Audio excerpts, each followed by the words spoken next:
ఇప్పుడు ఇదే టాపిక్ రాష్ట్ర వ్యాప్తంగా చర్చనీయాంశంగా మారింది. అసలు గొడవకు కారణమైన సాయి తమకు ఎస్కే జ్యువెలరీస్ తోనే విభేదాలున్నాయంటున్నారు. అసలు ఆ రోజు జరిగిన ఘటనపై తనకు మార్వాడీలు సైతం సపోర్ట్ చేశారన్నారు. అంతేకాదు తనతో వచ్చి పోలీస్ స్టేషన్లో ఫిర్యాదు కూడా చేసినట్లు చెప్పారు. ప్రస్తుతం జరుగుతున్న మార్వాడి గో బ్యాక్ ఉద్యమానికి తనకు ఎలాంటి సంబంధం లేదంటున్నారు సాయి. ఇంతకీ ఈ ఇష్యూని హైజాక్ చేసిందెవరు? మార్వాడి గో బ్యాక్ దొంగలెవరు? ఇదే అంశంపై ఇవాళ డిఎన్ఏలో మా ఎడిటర్ భరత్ తో డిస్కస్ చేద్దాం. అలాగే స్టూడియోలో గెస్ట్లు మానవతారాయ్ గారు, అలాగే సిద్ధు జర్నలిస్ట్, అలాగే మోహన్ గారు ఏసీ రిజర్వేషన్ పోరాట సమితి ప్రెసిడెంట్ స్టూడియోలో సిద్ధంగా ఉన్నారు. నమస్తే అండి, వెల్కమ్ టు డిబేట్. అలాగే బీజేవైఎం నుంచి అరవింద్ కుమార్ గారు, జర్నలిస్ట్ నవత జూబ్లైలో సిద్ధంగా ఉన్నారు. వెల్కమ్ టు డిబేట్ అండి. ముందుగా భరత్, అసలు గో బ్యాక్ మార్వాడి వెనుక హిందూ మతాన్ని చీల్చాలన్న కుట్ర జరుగుతోంది. అసలు ఏంటి వ్యక్తిగత గొడవను హైజాక్ ఉద్యమంగా మార్చింది ఎవరంటారు? సో అసలు ఈ గొడవకు ట్రిగ్గర్ పాయింట్ ఎస్కే జ్యువెలర్స్ సంబంధించిన వాళ్ళు ఒక దళిత యువకుడి మీద దాడి చేశారు అన్న దాని మీద ఇదంతా జరిగింది. ఓకే, సో దీని మీద నుంచి ఇదంతా పెరుక్కుంటూ పోయి మార్వాడి గో బ్యాక్ అన్నది వచ్చింది. ఇవాళ మధ్యాహ్నం రెండు వర్గాలు ఎవరైతే దళిత యువకుడి మీద దాడి చేశారో సాయి ప్లస్ ఎస్కే జ్యువెలర్స్ వాళ్ళు కలిసి మీడియా సమక్షంలో ప్రెస్ మీట్ నిర్వహించి ఇద్దరు కూడా ఇంకా దీన్ని ఆపండి అని క్లియర్గా చెప్పారు ఇవాళ.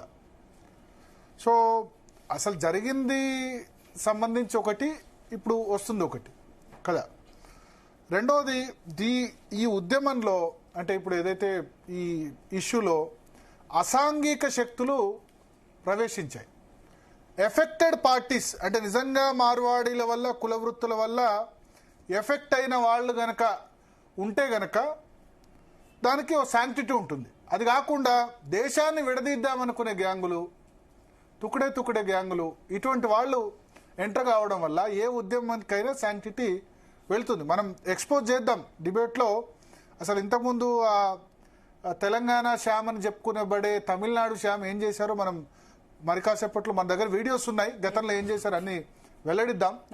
ప్లస్ ఇంకొకటి ఏంటంటే వాళ్ళ మధ్యాహ్నం ఏదైతే ఎస్కే జ్యువెలర్స్ ఘటన మీద వాళ్ళిద్దరూ ఎవరైతే దెబ్బలు తిన్నారో సాయి అతను మీడియా ముందుకు వచ్చి అసలు దీనికి మార్వాడి గో బ్యాక్ ఉద్యమానికి సంబంధం లేదు, మేమిద్దరం ఏదైతే గొడవ జరిగిందో ఆ గొడవ సద్దు మణిగింది, ఇంకా ఆపండి అని వాళ్ళు ప్రెస్ మీట్ పెట్టారు.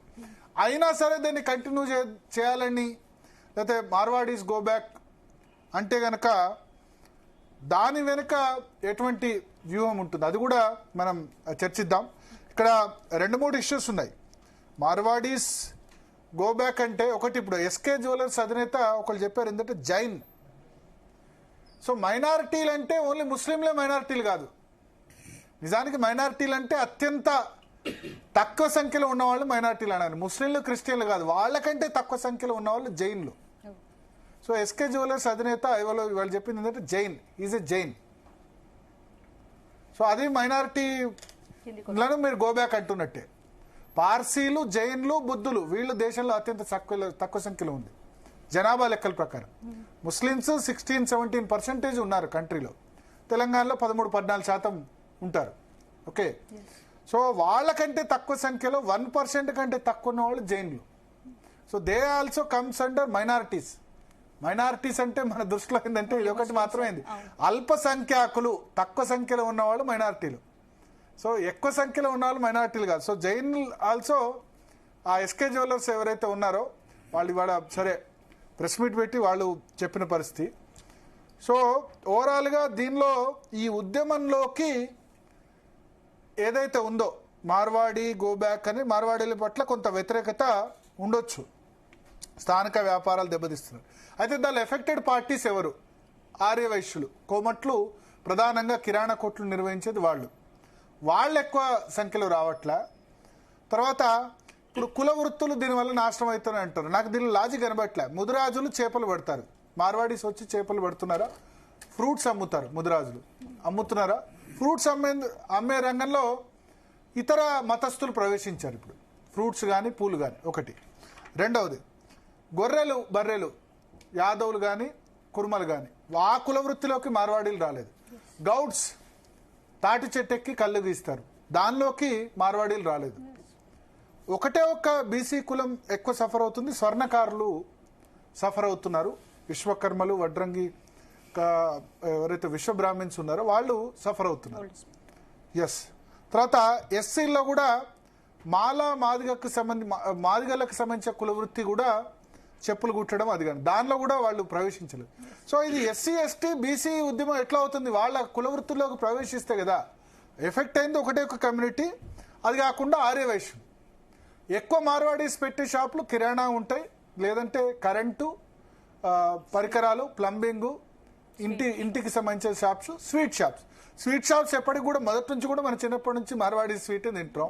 దాని పోటీ అంటే పుల్లారెడ్డి స్వీట్. మన కంచాయలయ్య పుల్లారెడ్డి స్వీట్ కూడా దాని కూడా రెడ్లకు మొదలు ఆయన ఒక్కొక్క కులంతో పెట్టుకుంటూ వస్తున్నాడు. బ్రాహ్మిన్స్ అన్నాడు, తర్వాత కోమట్లను సామాజిక స్మగ్లర్లు అన్నాడు, ఆ తర్వాత రకరకాల కులాలని గురించి కామెంట్ చేస్తూ వస్తున్నాడు. మొన్న ఆయన చేసిన కామెంట్ ఏంటంటే పుల్లారెడ్డి స్వీట్స్ వల్ల అదైపోయారు, మన అంబేద్కర్ గుళ్ళు కడదాం, అక్కడ బీఫ్ తినిపిద్దాం, లేకపోతే మనం మాంసాహారం పెడదామని చెప్పి రెడ్డిల మీద విషయం కక్కిన పరిస్థితి.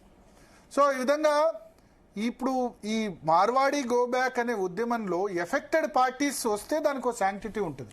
అంటే మార్వాడీల వల్ల ఇబ్బంది పడ్డ వాళ్ళు కాకుండా తెలంగాణ శ్యామ్ అని పేరు పెట్టుకున్న వ్యక్తి గతంలో ఏం చేశాడో నేను చూపిస్తాను. అది గతంలో అతను ఎటువంటి ఉద్యమాల్లో పాల్గొన్నాడు నేను చూపిస్తాను. సో వీళ్ళు వచ్చి హైజాక్ చేసి దేశాన్ని ముక్కలు చేద్దామనే విధంగా కూడా మన సమాజ్గూడ ప్రెస్ క్లబ్ లో ఒక విద్య ఉంది. మన దక్షిణాది ప్రత్యేక దేశం చేసేద్దామని కొద్దిమంది మాట్లాడారు.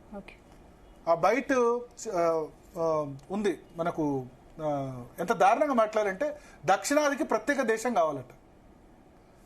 ఆ విధంగా మొన్న మాట్లాడారు. అందరినీ అనను, ఆ ప్రెస్ క్లబ్ లో మాట్లాడిన వాళ్ళు, పెట్టిన వాళ్ళు బహుశా తెలంగాణ వేటలు, పృథ్వీరాజు, వాళ్ళ ఉద్దేశాలు వేరు కావచ్చు, స్థానికులకు ఉపాధికి అవకాశాలు కావచ్చు. సో ఏ ఉద్యమం స్టార్ట్ అయినా దానిలో అసాంఘిక శక్తులు చొరబడి దాన్ని హైజాక్ చేస్తే గనక అది వేరే విధంగా ఉంటుంది.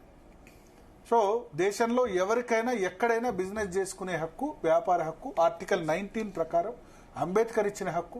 సో అంబేద్కరిస్టులోనే చెప్పుకునే వాళ్ళు అంబేద్కర్ను ఫాలో కావాలి తప్ప, అంబేద్కర్ చెప్పేది ఫాలో కావాలి తప్ప, రాజ్యాంగాన్ని ఫాలో కావాలి తప్ప ఈ విధంగా చేయకూడదు. అది మనం చెప్పేది. సో మాట్లాడదాం. మనతో చాలా మంది ఉన్నారు. ముందుగా S Siddhu, journalist Siddhu, right wing journalist Siddhu మనతో ఉన్నారు.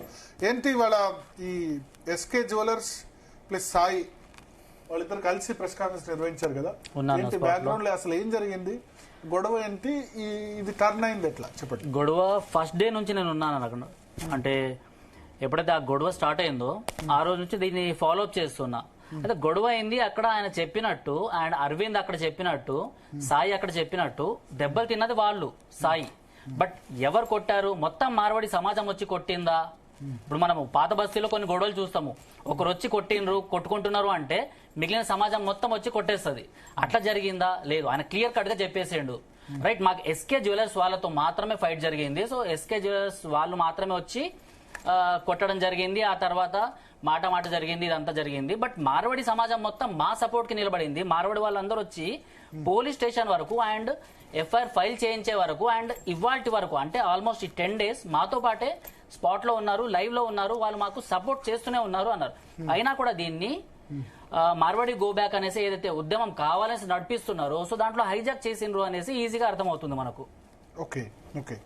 సో ఇప్పుడు ఇవాళ ప్రెస్ మీట్ లో ఇది ఇరు వర్గాలు ఏం చెప్పి actually, so press meet start అవ్వక ముందు మార్వాడీస్ ఎవరైతే ఉన్నారో వాళ్ళు వచ్చి మా తరఫు నుంచి తప్పైంది అనేసి డైరెక్ట్ గా క్లియర్ కట్ గా అందరి ముందర అక్కడ లోకల్ నాయకులు ఉన్నారు అండ్ ఆ మార్వాడి పెద్దలు ఉన్నారు అండ్ ఇటు సైడ్ ఎస్సీ సంఘానికి సంబంధించిన ఎస్సీఆర్పిఎస్ నుంచి వీళ్ళ తమ్ముడు అరవింద్ వాళ్ళ కజిన్ బ్రదర్ ఈ సాయి.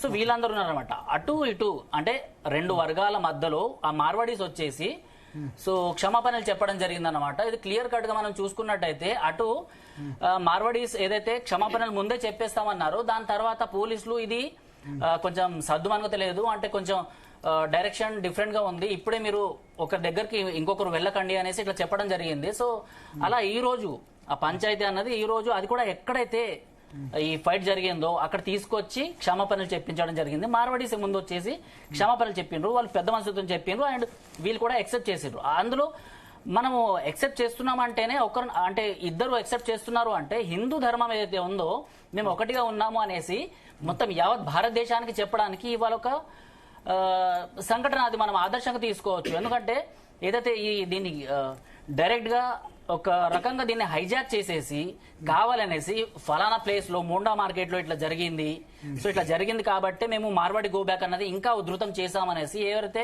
సంఘ విద్రోహక శక్తులు కొంతమంది, నేను అందరూ అనట్లేదు, ప్రెస్ క్లబ్ లో మాట్లాడిన వాళ్ళలో చాలా మంది నాకు తెలిసిన వాళ్ళు ఉన్నారు, సీనియర్ జర్నలిస్టులు అండ్ కొంతమంది అదే సీనియర్ జర్నలిస్టులు ఇదే ముసుగులో ఇండియాని సౌత్ ఇండియా నార్త్ ఇండియా అనేసి డిఫరెంట్ గా, అంటే సౌత్ ఇండియా మొత్తం అంటే మార్వాడి నార్త్ ఇండియా వాళ్ళందరినీ నార్త్ కి పంపించేసి సౌత్ మొత్తం సెపరేట్ దేశం చేయాలనేసి వీళ్ళ ఆలోచనలు కనిపిస్తుంది. చాలా దారుణం. అంటే ఇదంతా ఒక దక్షిణ భారతదేశం అన్నది అప్పుడు పెరియార్ తీసుకొచ్చిన సిద్ధాంతం. ఇప్పుడు ఈ శ్యామ్సన్ అనేసి ఎవరైతే ఉన్నాడో ఆయన ఇక్కడ తెలంగాణ నుంచి పోటీ చేసిండా, అంటే ఇక్కడ పార్టీ నుంచి పోటీ చేసిండా, తమిళ పార్టీకి సంబంధించిన అతను ఇక్కడికి వచ్చి పోటీ చేసిండు. సో ఆయన సిద్ధాంతాలు అట్లనే ఉంటాయి. మళ్ళీ ఆయన కంప్లీట్ తెలంగాణ మనిషి అని చెప్తున్నాడు. మేము తెలంగాణ మనుషులేం కదమ్మా, మేము బయట నుంచి రాలేదు కదా, తమిళనాడు పార్టీ. ఎస్, కానీ పార్టీ అక్కడ పార్టీ నుంచి తీసుకొచ్చారు. ఇదే టీఆర్ఎస్ నుంచో ఇదే కాంగ్రెస్ నుంచో లేకపోతే ఇక్కడే ఇంకొక వేరే ఇప్పుడు బీఎస్పీ ఉంది, సో ఇక్కడ చాలా మంది ఉన్నారు కదా, కానీ తమిళనాడుకు సంబంధించిన ఒక పార్టీని ఇక్కడ తీసుకొచ్చి ఆ ద్రవిడ వాదము ఆ పెరియార్ వాదము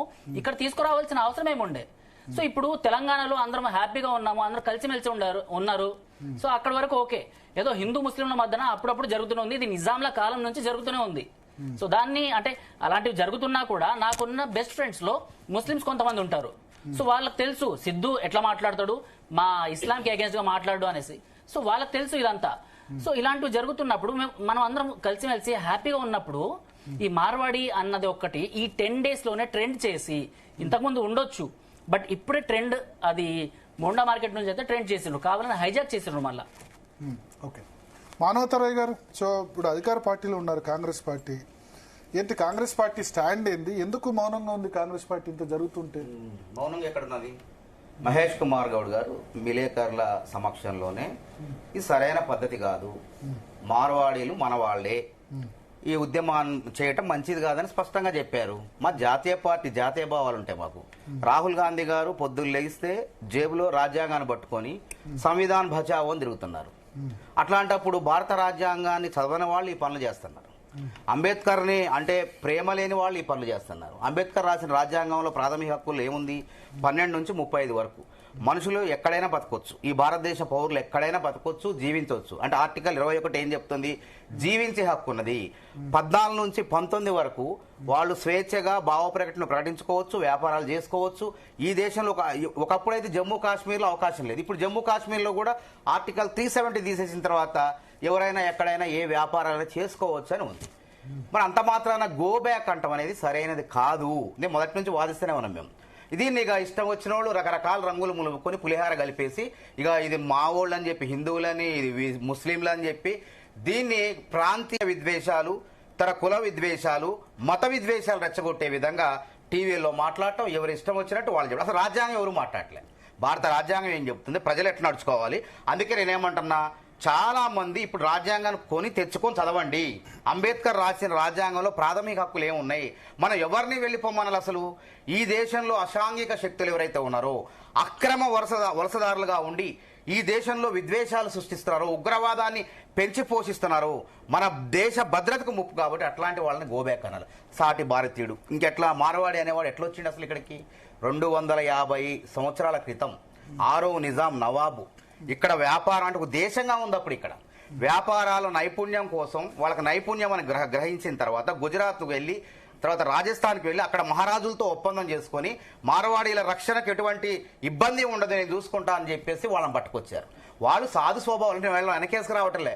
నేను ఒక 20 సంవత్సరాలు నేను కూడా వలసవాదిని, ఖమ్మం నుంచి ఇక్కడ వలస వచ్చింది. నేను కూడా ఇక్కడ చదువుకోవడానికి వచ్చి రాజకీయాల్లో ఉన్నా, ఇక్కడ రాజకీయాల్లో వండుకుంటూ పని చేసుకుంటూ ఉంటున్నా. అంత మాత్రాన ఇప్పుడు నన్ను ఎవడన్నా రేపు హైదరాబాద్ లో పుట్టి పెరిగినవాడు యాదవో దళితుడు లేకుంటే ఇంకెవరో గోబ్యాక్, నువ్వెవరో హైదరాబాద్ ఖమ్మం నుంచి వచ్చి రాజకీయాలు చేస్తున్నావు గోబ్యాక్ ఉంటే అర్థం ఉంటుంది? అసలు ఈ వాదనలో పసలేదు. ఇదేంటంటే ఎవరో ఏదో వ్యక్తిత్వాన్ని, వాళ్ళ యొక్క ఉనికిని కాపాడుకోవటం కోసం ఎత్తారు. అదైతే ఈ గొడవకు ముందే వచ్చింది. సోషల్ మీడియాలో పోస్టులు పెడితే అదే చర్య తీసుకోవాలి. టోల్ కిట్ అంటారు కదా, చర్య తీసుకోవాలంటే ఇప్పుడు అక్కడ జరిగిన ఘర్షణ జరిగింది, చట్ట ప్రకారం చర్య తీసుకున్నారు. చర్య తీసుకుంటే అది ఏంది, గో బ్యాక్ అన్నది థ్రెటన్ చేయడం, అది ఫిర్యాదు అది ఎవరు చేయాలి? అట్లా కాదు. ఇప్పుడు గవర్నర్ కంప్లైంట్ చేశారు. భారత రాజ్యాంగంలో ఆర్టికల్స్ అది నేను చెప్తానండి. రాజ్యాంగం ఉంది, తర్వాత భారత న్యాయ సమితి అని ఒక చట్టం వచ్చింది ఐపీఎస్ స్థానంలో. దాంట్లో 196 నిబంధన ప్రకారం ఏముందంటే మనుషుల మధ్య విద్వేషాలు రెచ్చగొట్టొద్దు, కుల విభేదాలు రెచ్చగొట్టొద్దు, ఎవరిని మతపరంగా గాని కులపరంగా గాని వివక్ష జెండర్ పరంగా అంటే లింగ వివక్ష కూడా చూపొద్దు. ఆ విధంగా టీవీల్లో, పేపర్లలో, పత్రికల్లో ఎవరైనా రెచ్చగొట్టే వ్యాఖ్యలు చేస్తే వాళ్ళని చట్ట ప్రకారం శిక్షించవచ్చు. అసలు అవి నాన్ బెయిలబుల్ కేసులు ఉన్నాయి అందరూ. కానీ ఎవరైనా ఫిర్యాదు చేశారా? ఎక్కడ ఫిర్యాదు చేస్తారు? అది ఎక్కడ చేయాలి? స్టేషన్ లో చేయాలా? ఈ విధంగా వ్యాఖ్యలు ఎవరు చేయాలి? షాము, ఆయన సాయి, పోలీస్ చేయాలి. నేను చెప్పేది వినండి. పోలీస్ అంటే ఇక్కడ ప్రభుత్వాలు ఏంటంటే అందరు కావాలి. ప్రభుత్వాలకి ఇటు వ్యాపారాలు చేసే మార్వాడి కావాలి, స్థానికులు కావాలి, అందరూ సామరస్యంగా బతకాలి, మనం అభివృద్ధి చెందాలి అని ఆలోచిస్తారు. రేవంత్ రెడ్డి గారు ఏమంటాడు? ప్రపంచ వ్యాపారస్తుల రాండి ఇక్కడ పెట్టుబడులు పెట్టమంటున్నాం. ఈ విధంగా ఈ రాష్ట్ర అభివృద్ధి కోసం అడుగుతున్నాం. ఈ ఉద్యమం వల్ల ఏమైందంటే ఇలా పన్నులు ఎగ్గొట్టే వాళ్ళు ఒళ్ళు జాగ్రత్త పెట్టుకుని పన్నులు కట్టే అవకాశం ఉంది. కేవలం బీజేపీ పార్టీ మాత్రమే మార్వాడీలకు అండగా ఉంది, మిగతా పార్టీలు కొంత మౌనం వహిస్తున్నాయి. ఈ మార్వాడి గో బ్యాక్ మేము మొదట నుంచి కూడా న్యాయాన్ని, ధర్మాన్ని, రాజ్యాంగాన్ని మాట్లాడుతున్నాం. ఆ కులాన్ని, ఈ కులాన్ని అని మేము కులాల గురించి మాట్లాడడం. ఈ దేశంలో లౌకికవాదం ఉంది, ఎవడైనా ఎక్కడైనా బతకొచ్చు, ఏ మతాన్నైనా. మార్వాడీలు దాండి ఆడుకోవచ్చు, క్రైస్తవులు వాళ్ళ ఉత్సవాలు జరుపుకోవచ్చు, బౌద్ధులు, జైనులు వాళ్ళకి సంబంధించిన కార్యక్రమాలని, కళాశాలను పెట్టుకోవచ్చు అని బాబాసాహెబ్ అంబేద్కర్ రాజ్యాంగం రాసిండు. అంబేద్కర్ రాసిన తర్వాత మీరంతా ఎవరు అంటున్నారు? అసలు తుమ్కోనే మీరెవరు వద్దంటానికి? అసలు అది కాదు. అప్పుడు ఏమనాలా? కల్తీ జరుగుతుంటే కల్తీ జరగకుండా అరికట్టాల్సిన బాధ్యత పౌరులుగా మీ పైన ఉన్నది. వాళ్ళు జిఎస్టీ ఎగ్గొడితే అధికారులకు ఫిర్యాదు చేయాల్సిన బాధ్యత మీ పైన ఉన్నది. ఇన్కమ్ ట్యాక్స్ డిపార్ట్మెంట్లు ఉన్నాయి, ఐటీ ఉన్నది, కమర్షియల్ ట్యాక్స్ ఉన్నది. వీళ్ళందరికీ కూడా ఇట్లా ఈ మార్వాడీలే కాదు, మన వాళ్ళు కూడా కొంతమంది ఉన్నారు. అయినా కందకలేని దొరద కత్తికి ఎందుకండి? దీనివల్ల మార్వాడీల వల్ల తెలంగాణ బిడ్డలు కొలువుల్లో వచ్చి మార్వాడీలు చేరుతున్నారా? 250 సంవత్సరాలైంది వాళ్ళు వచ్చి. ఒక మంత్రి పదవి ఉందా వాళ్ళకి? రాజకీయాల్లో చేరి ముఖ్యమంత్రులై మన మీద తెలంగాణ బిడ్డల పైన పెత్తనం చేసిర్రా? నేను వాస్తవాలు మాట్లాడుతున్నాను, వెనకేసుకు రావటం కాదు. ఆ తెలంగాణ ఉద్యమం వేరు. తెలంగాణ ఉద్యమంలో మన కొలువుల్లో సీమాంధ్ర ప్రాంతం వాళ్ళు చేరారు కాబట్టి మనం ఆ రోజు ఉద్యమం చేసినాం. ఎవరి మీద ఉద్యమం చేసినాము? పాలకుల మీద, పెత్తందారుల మీద చేసినాం. కానీ పొట్టకూటికి వచ్చినటువంటి ఆంధ్ర, రాయలసీమ వాళ్ళ మీద చేయలే. మా ఉద్యోగాల నుంచి పోండి అన్నాం, మాకు స్వయం పాలన కావాలన్నాం. ఆ విధంగా తెలంగాణ వచ్చింది. అర్థవంతమైన నినాదం 69లో వచ్చింది. ఈయన గుర్తుపెట్టుకోండి, 1952లో ఇడ్లీ సాంబార్ గోబ్యాక్ అన్నారు. అంటే చెన్నై వాళ్ళు. అప్పుడు కూడా ఎవరు కారణం? నిజాం నవాబు గారు ఇక్కడ ఇంగ్లీష్ బ్రిటిష్ వాళ్ళ మధ్య మనకు మధ్య స్కిల్ ఉన్న నైపుణ్యం తెలిసిన వాళ్ళని తీసుకొచ్చి చెన్నై నుంచి తీసుకొచ్చి పెట్టారు. ఇడ్లీ సాంబార్ గోబ్యాక్ అన్నారు. మరి అంతకుముందే మార్వాడీలు వచ్చారు కదా, మార్వాడీ గోబ్యాక్ అని ఎందుకన్నా తెలంగాణ విద్యార్థులు? 69లో కూడా మార్వాడీలు ఉన్నారు కదా, తెలంగాణ ఉద్యమంలో కూడా వాళ్ళు ఉన్నారు.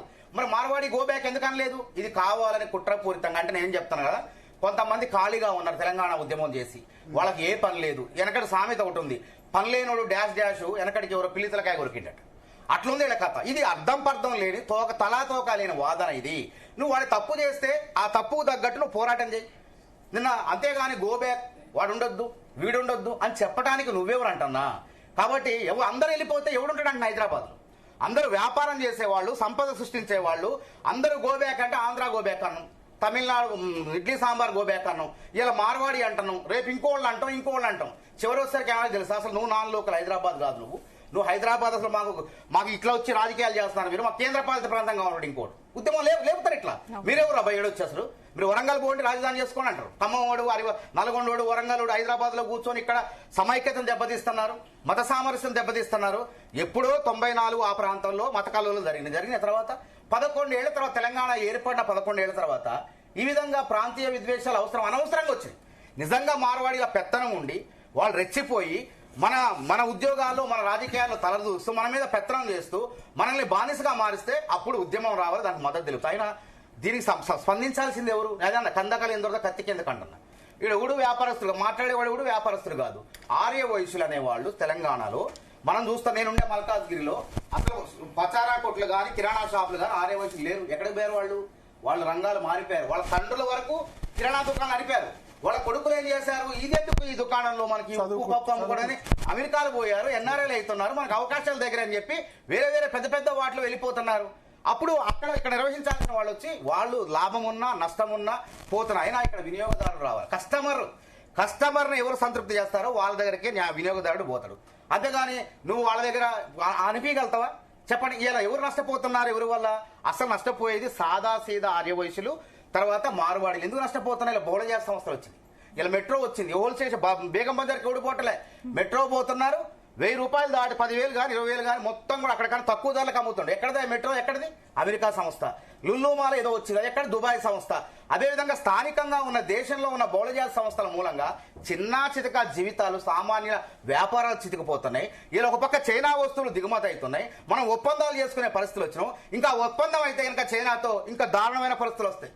దీనికి కారణం ఎవరు కాదు, మనమే ఉన్నాం. కాబట్టి ఇక్కడ దేశంలో 2 కులాలండి. ఒకటి నాకు తెలిసినంత వరకు నైపుణ్యం ఉన్నవాడు, నైపుణ్యం లేనివాడు. భర్త గారికి నైపుణ్యం ఉంది కాబట్టి జర్నలిజంలో సుదీర్ఘకాలం ఉండుకుంటూ ఇక్కడ ఈ జీ న్యూస్ వరకు హెడ్గా ఉంటున్నారు. మీకు నైపుణ్యం ఉంది కాబట్టి మీరు జర్నలిస్ట్, నాకు నైపుణ్యం ఉంది కాబట్టి నేను రాజకీయాల్లో కొనసాగుతున్నా అంతే. కాబట్టి కులాల ఆధారంగా, మతాల ఆధారంగా దీన్ని తూనీకలేస్తే ఈ సమాజం అసలు ఎక్కడ పోతున్నాం? మనం ప్రపంచీకరణ నేపథ్యంలో ఉన్నాం. మనం ప్రపంచీకరణ నేపథ్యం అంటే ఏంది? ప్రపంచంలోని దేశాలు, గ్రామాలు, భారతదేశం అన్ని కూడా ఒక దగ్గరకు వచ్చేసి వ్యాపార మార్గాలు అనుసంధానం వేసుకొని మన వస్తువులు వాళ్ళకి, వాళ్ళ వస్తువులు మనకి, వాళ్ళ సాంకేతిక పరిజ్ఞానం మన సాంకేతిక పరిజ్ఞానం మనం బదలాయించుకుంటూ అభివృద్ధి చెందుతున్నాం. ఈ అభివృద్ధి చెందే కాలంలో ప్రపంచవ్యాప్త పెట్టుబడులను ఆహ్వానించే తరుణంలో నువ్వు అని వాళ్ళని లింగ వివక్ష చూపుతూ, జాతి వివక్ష చూపుతూ పొమ్మంటాం తప్పు. నిజంగా మార్వాడి వల్ల ఏదైనా తప్పైతే వాళ్ళు కూడా ఇక్కడ సంబంధాలు చేసుకుంటున్నారు, వైవాహిక సంబంధాలు కూడా చేసుకుంటున్నారు. నాకు తెలిసి ఇక్కడ హైదరాబాద్ లో చాలా మంది చేసుకున్నారు, దళితులను చేసుకున్నారు, మార్వాడీలు, బీసీలను చేసుకున్నారు. మార్వాడీలు అంటే అగ్రవర్ణాలే కాదు, మార్వాడీలు అంటే మార్వాడీలో కూడా కింది స్థాయి కులాలు కూడా ఉన్నారు. మరి చాలా మంది తెలియదు అసలు మార్వాడి అంటే అర్థం అగ్రకులం అనుకుంటారు. మార్వాడి మేవాడ్ రీజియన్, రాజస్థాన్ లో మేవాడ్ రీజియన్ లో నుంచి వచ్చిన వాళ్ళందరూ కూడా మార్వాడీస్ అంటారు. మార్ అంటేనే ఎడారి ప్రాంతం నుంచి వచ్చిన వాళ్ళు. వాళ్ళ పరిస్థితి చాలా మంది తెలియదు. ఏంటంటే ప్రోక్రాన్ లో అణుపరీక్షలు జరిపింది వాళ్ళ ప్రాంతంలోనే. ఇందిరాగాంధీ ఇప్పుడు కాదు, ఇందిరాగాంధీ 1974లోనే తొలిసారి అణుపరీక్షలు జరిపినప్పుడు ఆ ప్రాంతం అంతా కూడా పనికిరాదు. అణుపరీక్షలు జరిపిన ప్రాంతంలో ఎవరు ఉండరాదు. సో రాజస్థాన్ వాళ్ళు బార్డర్, మన ఆపరేషన్ సింధూర్ అయితే మన హైదరాబాద్ లో ఉన్న వాళ్ళు ఎఫెక్ట్ కాలేదు, బార్డర్ స్టేట్స్ వాళ్ళు ఎఫెక్ట్ అయ్యారు. రాజస్థాన్, గుజరాత్, పంజాబ్, జమ్మూ కాశ్మీర్. రేపు పాకిస్తాన్తో యుద్ధం వచ్చినా ఏదొచ్చినా ఎఫెక్ట్ అయ్యేది రాజస్థానీలు, పంజాబ్లు, లేకపోతే గుజరాత్లు, లేకపోతే జమ్మూ కాశ్మీర్. ఈ 4 రాష్ట్రాలు ఎఫెక్ట్ అయితే బార్డర్ అన్నిటికంటే ముఖ్యంగా. సో ఆ విషయం చాలా మంది తెలీదు. సో వాళ్ళకి సాక్రిఫైస్, ఆ నేల పనికి రాదు, అందుకని అక్కడ అణుపరీక్షలు జరిపారు. ఎడారి ప్రాంతం నుంచి వచ్చి స్కిల్స్, వాళ్ళు హార్డ్ వర్క్నే, కష్టాన్ని నమ్ముకున్నారు కాబట్టి ఈ స్థితికి వచ్చారు. ఇంకో విషయం, ఇందులో చిన్న పాయింట్ నేను యాడ్ చేస్తా. ఏదైతే ఈ కమ్యూనిస్ట్ సంఘాలు సోకాల్డ్ ఇప్పుడు ఎవరైతే యాక్టివిస్టులు ఎవరైతే ఉన్నారో వీళ్ళందరూ ఏమంటున్నారంటే ఇప్పుడు సో మార్వాడీస్ ని ఇక్కడ నుంచి పంపించేసండి, గో బ్యాక్ మార్వాడి అనేసి ఇలాంటి హ్యాష్ ట్యాగ్స్ ఇవన్నీ రన్ చేస్తున్నారు. వాళ్ళకి నేను ఒక స్ట్రైట్ గా ఒక క్వశ్చన్ అడుగుతున్నా నేను, ఈ మార్వాడి వాళ్ళ తెల్లతోలు చూసి మీరు వాళ్ళని ఒక అగ్రవర్ణం అనేసి గుర్తిస్తున్నారా, లేకపోతే వాళ్ళు ఉన్న ఏదైతే ధనిక కుటుంబాలు అనేసి మీరు వాళ్ళని పంపించేద్దాం అనుకుంటున్నారా? ఇప్పుడు అందులో పానీపూరి వాలా అనేసి తీసుకురావాల్సిన అవసరమే ఉంది. పానీపూరి వాలాలు అంటే వాళ్ళు ఇక్కడ తెలంగాణలో ఉంటూ ఇక్కడ ట్యాక్స్లు కడుతూ ఇక్కడ రోడ్డు మీద ఉన్నా కూడా వాళ్ళు ఇక్కడ డైరెక్ట్ జిహెచ్ఎంసీకో లేకపోతే ఇంకా మున్సిపల్కో వాళ్ళు డబ్బులు కట్టి ఇక్కడ పన్నులు కట్టి ఉంటున్నారు. వాళ్ళు మన తెలంగాణలో వాళ్ళు కూడా ఒక అంతర్భాగం అయిపోయినారు. అలాంటి వాళ్ళని పంపించేసేయండి అంటున్నారు. సో ఈ మార్వాడి వాళ్ళు అంటే సంచార జాతుల వాళ్ళు ఒక ప్లేస్ నుంచి ఇంకో ప్లేస్ కి వెళ్ళి, అంటే గుజరాత్ కానివ్వండి, లేకపోతే అటు సైడ్ ఈ మహారాష్ట్రలో కొన్ని ప్రాంతాలు కావచ్చు, లేకపోతే రాజస్థాన్ లో కావచ్చు, సంచార జాతుల వాళ్ళు ఎక్కువ. మార్వాడి అంటే ఓన్లీ రాజస్థాన్ నుంచి వచ్చిన వాళ్ళు అనాలి. ఇప్పుడు రాజస్థాన్ వాళ్ళు గో బ్యాక్ అట, గుజరాత్ వాళ్ళు కూడా గో బ్యాక్ అట.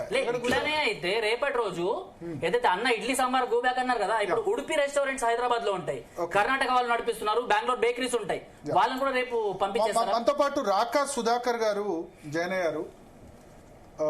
సీనియర్ జర్నలిస్ట్, అందరికీ తెలుసు, జాతీయవాద జర్నలిస్ట్.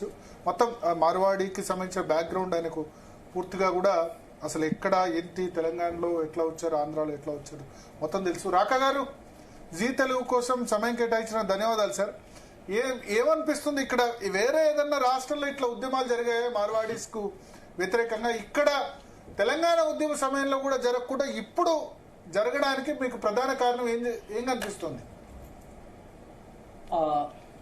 సార్ నమస్తే అందరికీ, అక్కడ ఉన్నటువంటి పెద్దలందరికీ కూడా నమస్తే, మిత్రులు కూడా చాలా మంది తెలిసిన వాళ్ళందరికీ నమస్తే. వాస్తవానికి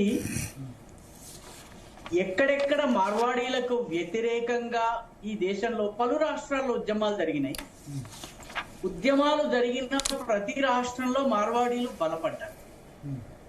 నేను ఒడిస్సాలో మార్వాడి గోబ్యాక్ చాలా పెద్ద ఉద్యమం నడిచింది 1980s ప్రాంత సమయంలోనే. మనకన్నా తెలంగాణ కన్నా ముందే మేల్కొని వాళ్ళు ఉద్యమం చేశారు. 80s లో చాలా పెద్ద ఉద్యమం చేశారు. మార్వాడి దుకాణాలని దగ్ధం చేసేశారు, చాలా చేశారు. ఒరిస్సా నుంచి ఈ రోజుకి మార్వాడీలు వెళ్ళలేదు. నిజానికి మార్వాడీలు బలపడ్డారు. బెంగాల్లో మార్వాడి గోబ్యాక్ ఉద్యమం నడిచింది. కలకత్తా నగరంలో ఈ రోజు చాలా ప్రముఖమైనటువంటి స్థానము మార్వాడీలు. మీకు మార్వాడీలకు వ్యతిరేకంగా అస్సాములో ఉద్యమం జరిగింది. అస్సాములో జరిగిన ఉద్యమంతో మీరు మన తెలంగాణలో ఇప్పుడు జరుగుతున్నది ఆవగిందంతా. ఎందుకంటే అస్సాంలో మార్వాడీల ఇళ్లకి లేఖలు పంపారు. లేఖలు పంపి మీరు మాకు ఇంత డబ్బు ఇవ్వాలి, ఇంత నెలకింత ఇవ్వాలి అని చెప్పి బకాసురుడు ఏ రకంగానైతే ఏకచక్రపురం వాళ్ళ దగ్గర నుంచి రోజు వసూలు చేసుకున్నాడో అట్లా అక్కడి స్థానిక ఉగ్రవాద సంస్థ అల్ఫా వసూలు చేసుకుంది. శంకర్ బిర్మీవాల్ అని గువాహటి ఛాంబర్ ఆఫ్ కామర్స్ యొక్క చైర్పర్సన్ ని ఆయన దుకాణంలో ఆయన సీట్ లో కూర్చుని ఉండగా కాల్చి చంపారు. కానీ మార్వాడీలు అక్కడి నుంచి కూడా పోలేదండి. నిజానికి బలపడ్డారు, రాజకీయంగా బలపడ్డారు, సామాజికంగా బలపడ్డారు, వ్యాపార పరంగా బలపడ్డారు. అస్సాం నేను స్వయంగా 12 సంవత్సరాలు అక్కడ ఉన్నాను. మార్వాడీలు అత్యంత క్లిష్టమైన పరిస్థితి ఎదుర్కొన్నారని భావించినటువంటి సమయంలో నేను అక్కడ ఉన్నాను. 1984 నుంచి 90 వరకు ఉన్నటువంటి పీరియడ్ ఏదైతే ఉందో అది మార్వాడీలకు అత్యంత గడ్డు కాలం. ఏం జరిగిందో తెలుసా అండి భరత్ గారు? అందరికన్నా ముసలి వాడు ఎవరైతే ఉన్నాడో వాడు దుకాణాన్ని సంభాళించుకునేవాడు. కుర్రవాళ్ళు వెళ్లి వేరే వేరే చోట్ల దుకాణాలు పెట్టి వ్యాపారాన్ని విస్తరించారు. అస్సాములో మార్వాడీలకు వ్యతిరేకంగా జరిగిన ఉద్యమం వల్ల మార్వాడి ఒక దుకాణము 10 దుకాణాలు అయింది. కలకత్తాలో, బొంబాయిలో, రాజస్థాన్ లో రకరకాల ప్రదేశాల్లో వాళ్ళ వ్యాపారం విస్తరించింది. కాబట్టి మార్వాడీలను ఏదో పంపించేస్తాము అని గనక ఎవరన్నా అనుకుంటే అది పొరపాటు అవుతుంది. నిజానికి యుగాండా నుంచి పాపము ఇడి అమీన్ కూడా మార్వాడీల్ని గుజరాతీల్ని పంపించాడండి. ఇడి అమీన్ కూడా నియంత మార్వాడీలు గుజరాతీలు ఇద్దరే టార్గెట్. నెల రోజుల సమయం ఇచ్చి మీరు నా దేశం వదిలి వెళ్ళిపోవాలంటే అప్పుడు చాలా మంది గుజరాతీలు మార్వాడీలు యుగాండా నుంచి హైదరాబాద్కి వచ్చి హైదరాబాద్ లో ద్రాక్ష తోటల పెంపకాన్ని ఈ రోజు ఉన్నటువంటి కొంపల్లి ఆ తర్వాత ఈ చుట్టుపక్కల ప్రాంతం అంతా కూడా ద్రాక్ష తోటల్ని పెట్టింది గుజరాతీలు, మార్వాడీలే. శంషాబాద్ ఏరియా, ఈ ఏరియా అంతా కూడా వాళ్ళు తీసుకొచ్చి పెట్టారు. కాబట్టి ఈ రోజు యుగాండా ప్రభుత్వము బతిమలాడుతోంది, రండి మార్వాడీలు రండి, మీరు మా ఆర్థిక వ్యవస్థను బాగు చేయండి అని అడుగుతోంది. కాబట్టి మార్వాడీలకు వ్యతిరేకంగా అనేక రాష్ట్రాల్లో, అనేక దేశాల్లో కూడా, నేను యుగాండా ఉదాహరణ మీకు ఇస్తున్నాను, వాళ్ళు పెరిగారే తప్ప తగ్గలేదండి. ఒక దుకాణం ఉన్నవాడు 10 దుకాణాలు చేస్తున్నాడు. కొడుకు కలకత్తాకి వెళ్ళాడు, ఇంకొక కొడుకు ఇంకో చోటకి వెళ్ళాడు, ఇంకో కొడుకు ఇంకో చోట వ్యాపారం పెట్టి వాళ్ళ వ్యాపార సామ్రాజ్యం పెరిగిందే తప్ప తగ్గలేదు. మన ఆంధ్రప్రదేశ్ లో కూడా, మన తెలంగాణలో కూడా మార్వాడి గోబ్యాక్ అన్నటువంటి నినాదము మార్వాడీలు మరింత బలపడటం కోసము తెలంగాణ వాదుల పేరిట తమకు తాము భుజకీర్తులు తగిలించుకున్న వాళ్ళు మార్వాడీలకు లాభం చేయడం కోసం పన్నుతున్నటువంటి కుట్రగా నాకు కనిపిస్తున్నది. ఎందుకు పెరుగుతుంది వాళ్ళ మీద గోబ్యాక్ అంటే? వాళ్ళు ఎందుకు పెరుగుతున్నారు? రీజన్ ఏమంటారు? దానివల్ల వాళ్ళు మార్వాడి బిజినెస్, వాళ్ళ యొక్క బిజినెస్ ఆ రకంగా ఉంటుందండి. వాళ్ళ వివాహ సంబంధాల సమయంలో కూడాను వాళ్ళు బట్టల వ్యాపారంలో ఉన్నారనుకోండి, రేయాన్స్, సిల్క్స్, దీంతో ముడిపడ్డటువంటి వాళ్ళ కుటుంబాలకి వాళ్ళు ఇచ్చి పెళ్లి చేస్తారు. కాబట్టి వాళ్ళ వివాహాలు చేసేటప్పుడు కూడాను వాళ్ళు తమ వ్యాపారాన్ని దృష్టిలో పెట్టుకుని చేస్తారు. వాళ్ళు వివాహ సంబంధాలు కుదుర్చుకునేటప్పుడు కూడా, ఉదాహరణకి బట్టల దుకాణం ఉన్నవాడైతే సిల్క్సో, రేయాన్సో, లేకపోతే ప్రొడక్షన్ సెంటర్ ఉన్నవాడో, లేకపోతే పెద్ద టైలరింగ్ సెంటర్ ఉన్నవాడో వాడి కుటుంబంతో వివాహ సంబంధం కలుపుకుంటాడు. కలుపుకోవడం వల్ల వాడి బిజినెస్ విస్తరిస్తుంది. కాబట్టి ఈ రకమైనటువంటి టాక్టిక్స్ ద్వారా మార్వాడీల్ని ఏదో మేము వెళ్ళగొట్టమనగానే వెళ్ళిపోతారు అని అనుకోవడము పొరపాటు ఒకటి. రెండవది, వాళ్ళకి ఈ తెలంగాణ వాదుల భుజకీర్తులు తగిలించుకుని తమను తాము తెలంగాణ వాదులని చెప్పుకుంటున్నటువంటి వాళ్ళు వాస్తవానికి తెలంగాణ ప్రజల కన్నా మార్వాడీల్ని ఎక్కువగా ప్రేమిస్తున్నారని నా మనసులో ఒక బలమైనటువంటి అనుమానం ఉంది. వాళ్ళు మార్వాడీలని ఎంత ప్రేమిస్తున్నారంటే గోబ్యాక్ అని వాళ్ళు మరింత బలవంతులు అయ్యేందుకు సహకరిస్తున్నారని నా అభిప్రాయం అండి. మళ్ళా ఎట్లా బలవంతులు అవుతారు వీళ్ళు గోబ్యాక్ అంటే? ఇందాక నేను చెప్పాను కదండి, వాళ్ళ మార్కెట్ వాళ్ళు బిజినెస్ ఎక్స్పాండ్ చేసుకుంటారు, డైవర్సిఫై చేస్తారు. ఆ డైవర్సిఫై చేసిన తర్వాత మార్వాడి యొక్క బిజినెస్ టాక్టిక్స్ లో మనకి చాలా మటుకు ప్రాఫిట్, వాళ్ళు తొందరగా ప్రాఫిట్ పొందడం మనకి కనిపిస్తుంది, కానీ వాళ్ళు పడేటటువంటి కష్టం మనకి తెలియదు. మార్వాడీల ఇళ్లలో బాగా అలవాటు. మార్వాడీల సంఘటన ద్వారా వచ్చిందా లేకపోతే మీకేమనిపిస్తుంది మీ రీడింగ్ ఇదండి? ఇప్పుడు లాస్ట్ వారం 10 రోజులుగా జరుగుతున్న పరిణామాల వెనుక ఏమన్నా కుట్ర ఉందా లేకపోతే ఇది యాక్సిడెంటల్ గా వచ్చిందా? నాకు అనిపిస్తున్నది ఏంటంటే ఎవరో మార్వాడీలకి చాలా మేలు చేయాలని తెలంగాణ వాదుల రూపంలో కుట్ర పన్నుతున్నారు అనిపిస్తుంది. మార్వాడీలకు లాభం చేయాలి, వాళ్ళ బిజినెస్ ఎక్స్పాండ్ కావాలి, వాళ్ళ లక్షలు కోట్లు కావాలి అని చెప్పి భావించి కొందరు తెలంగాణ వాదుల ముసుగులో దాడి చేస్తున్నారు. వాళ్ళ గోబ్యాక్ అంటున్నారు. ఏదన్నా పోలీస్ కేసులు మిగతా ఏమన్నా ఉన్నట్లయితే అవి వేరే విషయం అండి. ఆ రకమైన అది కూడా అయిపోయింది ఇవాళ, అది కూడా అయిపోయింది తీసుకోవాలి ఇవాళ, అది కూడా అయిపోయింది. ఇప్పుడు ఎవరైతే సాయి మీద దాడి చేశారో ఎస్కే జ్యువెలర్స్ అన్నారో వాళ్ళిద్దరు కలిసి ప్రెస్ మీట్ పెట్టి సాయి చెప్పారు, నా మీద దాడి చేసింది అసలు మార్వాడీలు కాదు, దాడి SK jewellers actually Jain, he is also minority. Jain అంటేనే మైక్రో మైనారిటీ కదా, మైనారిటీ అంటే నేను అనేది ఆయన కూడా మైనారిటీ కదా అంటారా, మైనారిటీ అంటారు కదా, మైనారిటీల రక్షణ అంటారు కదా, జైన్లు మైక్రో మైనారిటీ కదా అంటారా. మార్వాడ్ లో ఉన్నటువంటి, రాజస్థాన్ లో ఉన్నటువంటి మార్వాడ్ రీజన్ లో హడోతి, ఈ ప్రాంతం అంతా, ఈ బాడ్మేర్ ప్రాంతం, ఈ ప్రాంతం అంతా ఈ రోజు మనం మార్వాడీలు అంటున్న వాళ్ళలో షెకావటీలు ఉన్నారు. ఈ రోజు మనం మార్వాడీలు అంటున్నటువంటి వాళ్ళలో ఈ దేశ్నౌక్ ఇటువంటి ప్రాంతాల నుంచి, నాగోరి జిల్లా నుంచి వచ్చినటువంటి వాళ్ళు ఉన్నారు. అది మార్వాడి క్షేత్రంలోకి రాదు. మార్వాడీలలో అగర్వాల్స్ ఉంటారు, మహేశ్వరీస్ ఉంటారు. అగర్వాళ్లలో ఒక 20 దాకా వాళ్ళకి గుజరాతీలు కూడా గోబ్యాక్ ఉన్నారు. మార్వాడ్ రీజన్స్ కాకుండా గుజరాతీలు కూడా గోబ్యాక్ అంటారు. దయచేసి వినండి భరత్ గారు, జైన్స్ ఉన్నారు, ఓస్వాల్స్ ఉన్నారు. ఆ క్షేత్రం నుంచి వచ్చి మన దృష్టిలో ఏంటంటే తెల్ల చొక్కా తెల్ల ధోతి కట్టుకుని నెత్తిన పగడి కట్టుకున్న ప్రతివాడు మరాఠీ అని మనం, మార్వాడి అని మనం భావిస్తున్నాం. కానీ మార్వాడ్ అనేది క్షేత్ర విశేషం. తెలంగాణలో అన్ని కులాలు ఉన్నట్టుగానే అక్కడ కూడా ఉన్నాయి. కాబట్టి ఇది జైన్లు వీళ్ళు వేరు వాళ్ళు వేరు, ఇదంతా కూడా సరైనటువంటి ఆర్గ్యుమెంట్ కాదు. వాళ్ళు మార్వాడి క్షేత్రాన్ని వాళ్ళు అయినా కూడాను ఇండివిడ్యువల్ కేసెస్ ని మీరు ఒక జాతికి ఆపాదించడం ద్వారా మీరు మార్వాడీలకు లాభం చేసేందుకు సోకాల్డ్ తెలంగాణ వాదులు ప్రయత్నిస్తున్నారు. తెలంగాణ వాదుల ముసుగులో ఉన్నటువంటి ఈ అర్బన్ నక్సల్స్ మార్వాడి క్యాపిటలిస్టులకి లాభం చేయడానికి ప్రయత్నిస్తున్నారు.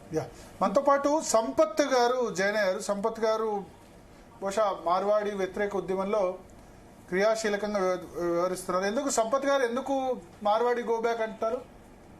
నమస్కారం అండి అందరికి. మార్వాడిని గోబ్యాక్ అని నేను అనలేదు. మార్వాడీలని మేము రెస్పెక్ట్ చేస్తాము. మేము పుట్టి పెరిగింది అంతా వాళ్ళతో పాటే కాబట్టి మా జిగ్నీష్ అన్న వీళ్ళందరూ కూడా మా అన్న లాంటి వాళ్ళు.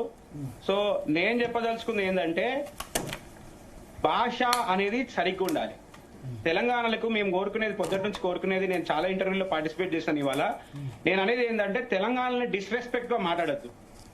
ఇప్పుడు అక్కడ ఒక తక్కువ జాతి అతనికి ఏదో ఇబ్బంది అయిందంటే చాలా డిస్రెస్పెక్ట్ గా మాట్లాడారు, జాతిని మధ్యలో తెచ్చి మాట్లాడారు. మనం అందరం హిందువులం, హిందూ పోరాటాలు చేస్తున్నాం, హిందువులు బాగుండాలని పోరాటం చేస్తున్నాం.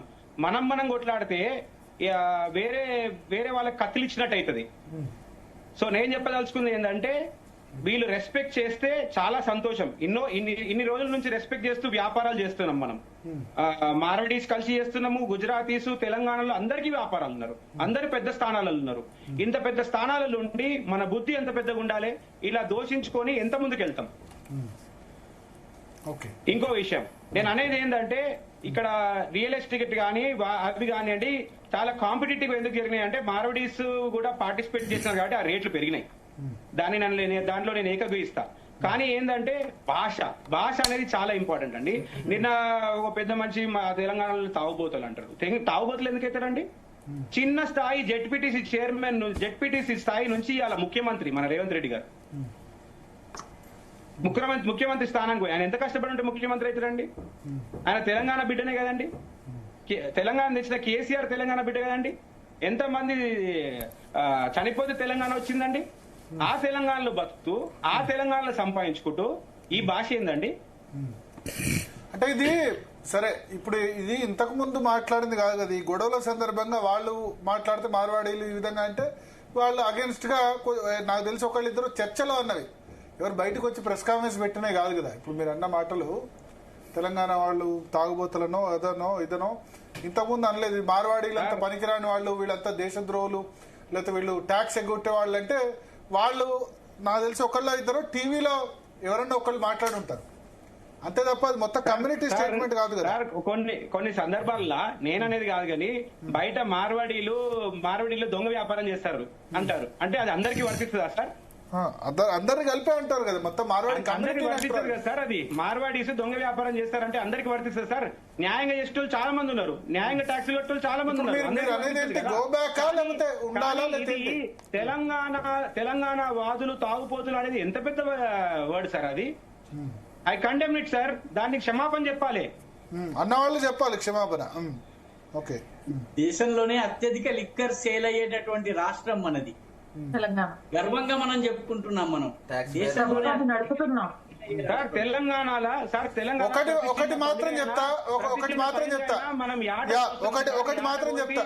మందు పెట్టేది అనేది మన కల్చర్, మన బేసిక్ కల్చర్ సార్. అది మన కల్చర్ ని రిఫ్లెక్ట్ చేసినట్టు కదా అది. ఓకే ఓకే ఒక మాట చెప్తా. తాగుబోతులు అనడం తప్పే, బట్ లిక్కర్ కన్జంప్షన్, లిక్కర్ రెవెన్యూలో తెలంగాణ ఒకటే కాదు, తెలంగాణ ఆంధ్రప్రదేశ్ రెండు రాష్ట్రాలు కూడా ప్రభుత్వాన్ని సాగుతున్నాయి. ఇది యాక్సెప్ట్. రెండోది, మన ముఖ్యమంత్రి చెప్తున్నారు రేవంత్ రెడ్డి, గంజాయి అలవాటు విపరీతంగా 2 రాష్ట్రాల్లో పెరిగిపోయింది. ఇది గనక మానకపోతే, ఇది ఇదే విధంగా ఉంటే, ఈ డ్రగ్ కల్చర్ ఇదే విధంగా ఉంటే అల్టిమేట్ గా సఫర్ అయ్యేది మన తెలంగాణ యూత్. మీరు అన్నట్టు దావత్ అన్నది తెలంగాణ కల్చర్. పార్టీ దావత్ అన్నది రోజు చేసుకునేది కాదు. ఓకే, దావత్ అన్నది పండుగలు లేదా దసరా వచ్చినప్పుడు స్పెషల్, December 1, January 1. సార్ ఇప్పుడు గుజరాతీ వంటలు ఎన్నో ఉంటాయి సార్. అవన్నీ చెప్పి అవన్నీ మనం ఎంత బాగా బిజినెస్ నడిచేది మనం తింటాం కాబట్టి, బిజినెస్ నడిచే కాబట్టి అంత స్పోర్టీగా మనం తింటాం కాబట్టి వాళ్ళు నడుస్తాయి. ఇది గుజరాతీ ఫుడ్ నేను తినను, ఇది మార్వాడి ఫుడ్ నేను తినను అనం కదా సార్. ఓకే సంపత్, ఒక్క నిమిషం, లెట్ మీ కంప్లీట్. టాపిక్ వచ్చింది కాబట్టి చెప్తున్నా. నేను చెప్పదలుచుకున్నాను సార్. తెలంగాణ ఉద్యమం జరిగిన తర్వాత తెలంగాణకి కలిగిన అతిపెద్ద లాభం ఏంటి తెలిసిన భరత్ గారు? తెలంగాణలో ఈ రోజు గల్లీలో ఆత్రేయపురం రేకులు అమ్ముడవుతున్నాయి. తెలంగాణ ఉద్యమము, తెలంగాణ ఏర్పాటు కావడానికి ముందు ఆత్రేయపురం పూతరేకులు కొనుక్కోవాలంటే మీకు హైదరాబాద్ లో తాపేశ్వరం కాజా దుకాణాల్లో దొరికేవి. ఈ రోజు ఆత్రేయపురం పూతరేకులు అన్న పేరుతోటి, కాబట్టి ఆంధ్ర వాళ్ళకి బెనిఫిట్ ఏ రకంగానైతే చేశారో, ఆంధ్ర వాళ్ళ ఓటు మీదనే ఈ రోజు ఒక పార్టీ మనుగడ సాగిస్తోంది, 10 సంవత్సరాలు పరిపాలించిందో, అదే విధంగా మార్వాడీలకు బెనిఫిట్ చేయడం కోసం మాత్రమే ఉద్యమం నడుస్తోందని నా అభిప్రాయం. కుట్ర పన్ని మార్వాడీలకు లబ్ధి చేకూర్చేందుకు ఈ ఎవరైతే తెలంగాణ ప్రేమికులని చెప్పుకుంటున్నారో వాళ్ళు చేస్తున్నారు. ఆత్రేయపురం పూతరేకులు 2014కి ముందు మీకు అసలు కామారెడ్డిలో దొరికేవాటి, లేకపోతే బోధనలో దొరికేవాటి, లేకపోతే బాసర్లో దొరికేవా? ఈ రోజు ఆత్రేయపురం పూతరేకులు ఇంటింట దొరుకుతున్నాయి. Okay okay. సో ఇప్పుడు లిక్కర్ టాపిక్ వచ్చింది కాబట్టి నేను మాట్లాడుతున్నాను. ఒకటి, లిక్కర్ సంబంధించి పక్కన పెడితే డ్రగ్ కల్చర్ బాగా పెరిగిపోతుంది ఒక రాష్ట్రంగా, తెలంగాణ, ఆంధ్రప్రదేశ్. రెండోది, అక్కడ టీడీపీ మాకు సరైన బ్రాండ్ల మద్యం అందిస్తామని చెప్పి అధికారంలోకి వచ్చింది ఆంధ్రప్రదేశ్లో. లిక్కర్ స్కామ్లో ఇప్పుడు 4-5 పెద్దవాళ్ళు ఆంధ్రప్రదేశ్లో జైల్లో ఉన్నారు. నేను ఒక్క రాష్ట్రం గురించి చెప్పట్లేదు, 2 రాష్ట్రాలు కూడా లిక్కర్ కన్జంప్షన్లో ఆందోళనకర స్థాయిలో ఉన్నాయి. పార్టీలనే కాదు, 16, 17 ఇంతకుముందు 20 సంవత్సరాల తర్వాత తాగేవాళ్ళేమో 15, 14 సంవత్సరాల వాళ్ళు కూడా గంజాయికి అలవాటు పడ్డారు. ఇదే విధంగా జరిగితే నేను నార్త్ ఇండియాలో ఢిల్లీలో ఎక్కువ కాలం పనిచేశాను కాబట్టి ఉడ్తా పంజాబ్ సినిమా తీశారు.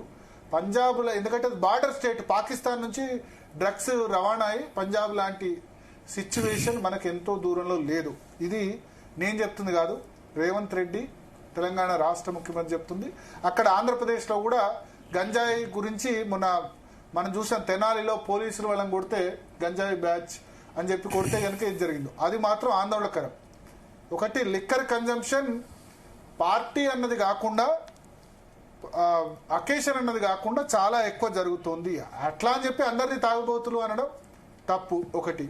రెండోది ఏంటంటే ఒక రాష్ట్రమే కాదు 2 రాష్ట్రాల్లో ఈ విధంగా ఉంది. దీనికి పాలకులు చూసుకోవాలి.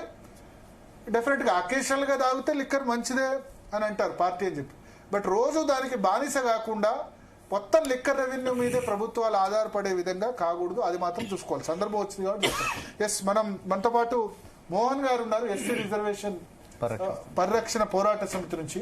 మోహన్ గారు, ఏంటి ఈ మొత్తం వ్యవహారం మీద మీ స్టాండ్ ఏంటి? నా స్టాండ్ నేను చెప్తున్నాను కదా సార్, ఇక్కడ మాట్లాడుతున్నారు ఈ ఇష్యూ ఏమంటారు, అందరు కూడా ఎవరికి నచ్చిన స్పెక్యులేషన్స్ వాళ్ళు చెప్పుకుంటున్నారు తప్ప యాక్చువల్ అక్కడ ఏం జరిగింది, ఆ జరిగిన తర్వాత దాన్ని ఏ విధంగా తీసుకెళ్లారు, ఆ తీసుకెళ్లిన దాన్ని మన స్టైల్లో ఏ విధంగా వాళ్ళు వాడుకుంటున్నారు.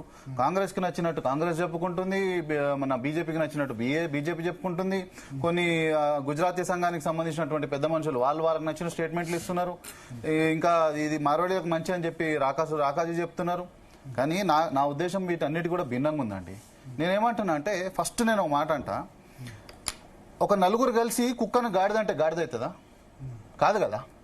మరి అట్లాంటప్పుడు నేను ఒక సూటిగా ప్రశ్న అడుగుతా. తెలంగాణ విమోచనానికంటే ముందు తెలంగాణని సుమారు 250 నుంచి 300 సంవత్సరాల దాకా నిజాం పరిపాలించారు. నిజాం రూలింగ్ అంటే ముస్లిం రూలింగ్. అంటే ఇది మన ఈ పాట్ మార్కెట్స్ కన్నా వేరే టాపిక్. జనరల్ గా తాగుడు మీద మాట్లాడుతారు. ఏదో తెలంగాణలో తాగుడే మాకు చాలా మంచిది, మా కల్చర్ అన్నట్టుగా మాట్లాడుతారు కదా. నేను దీన్ని పూర్తిగా ఖండిస్తున్నా.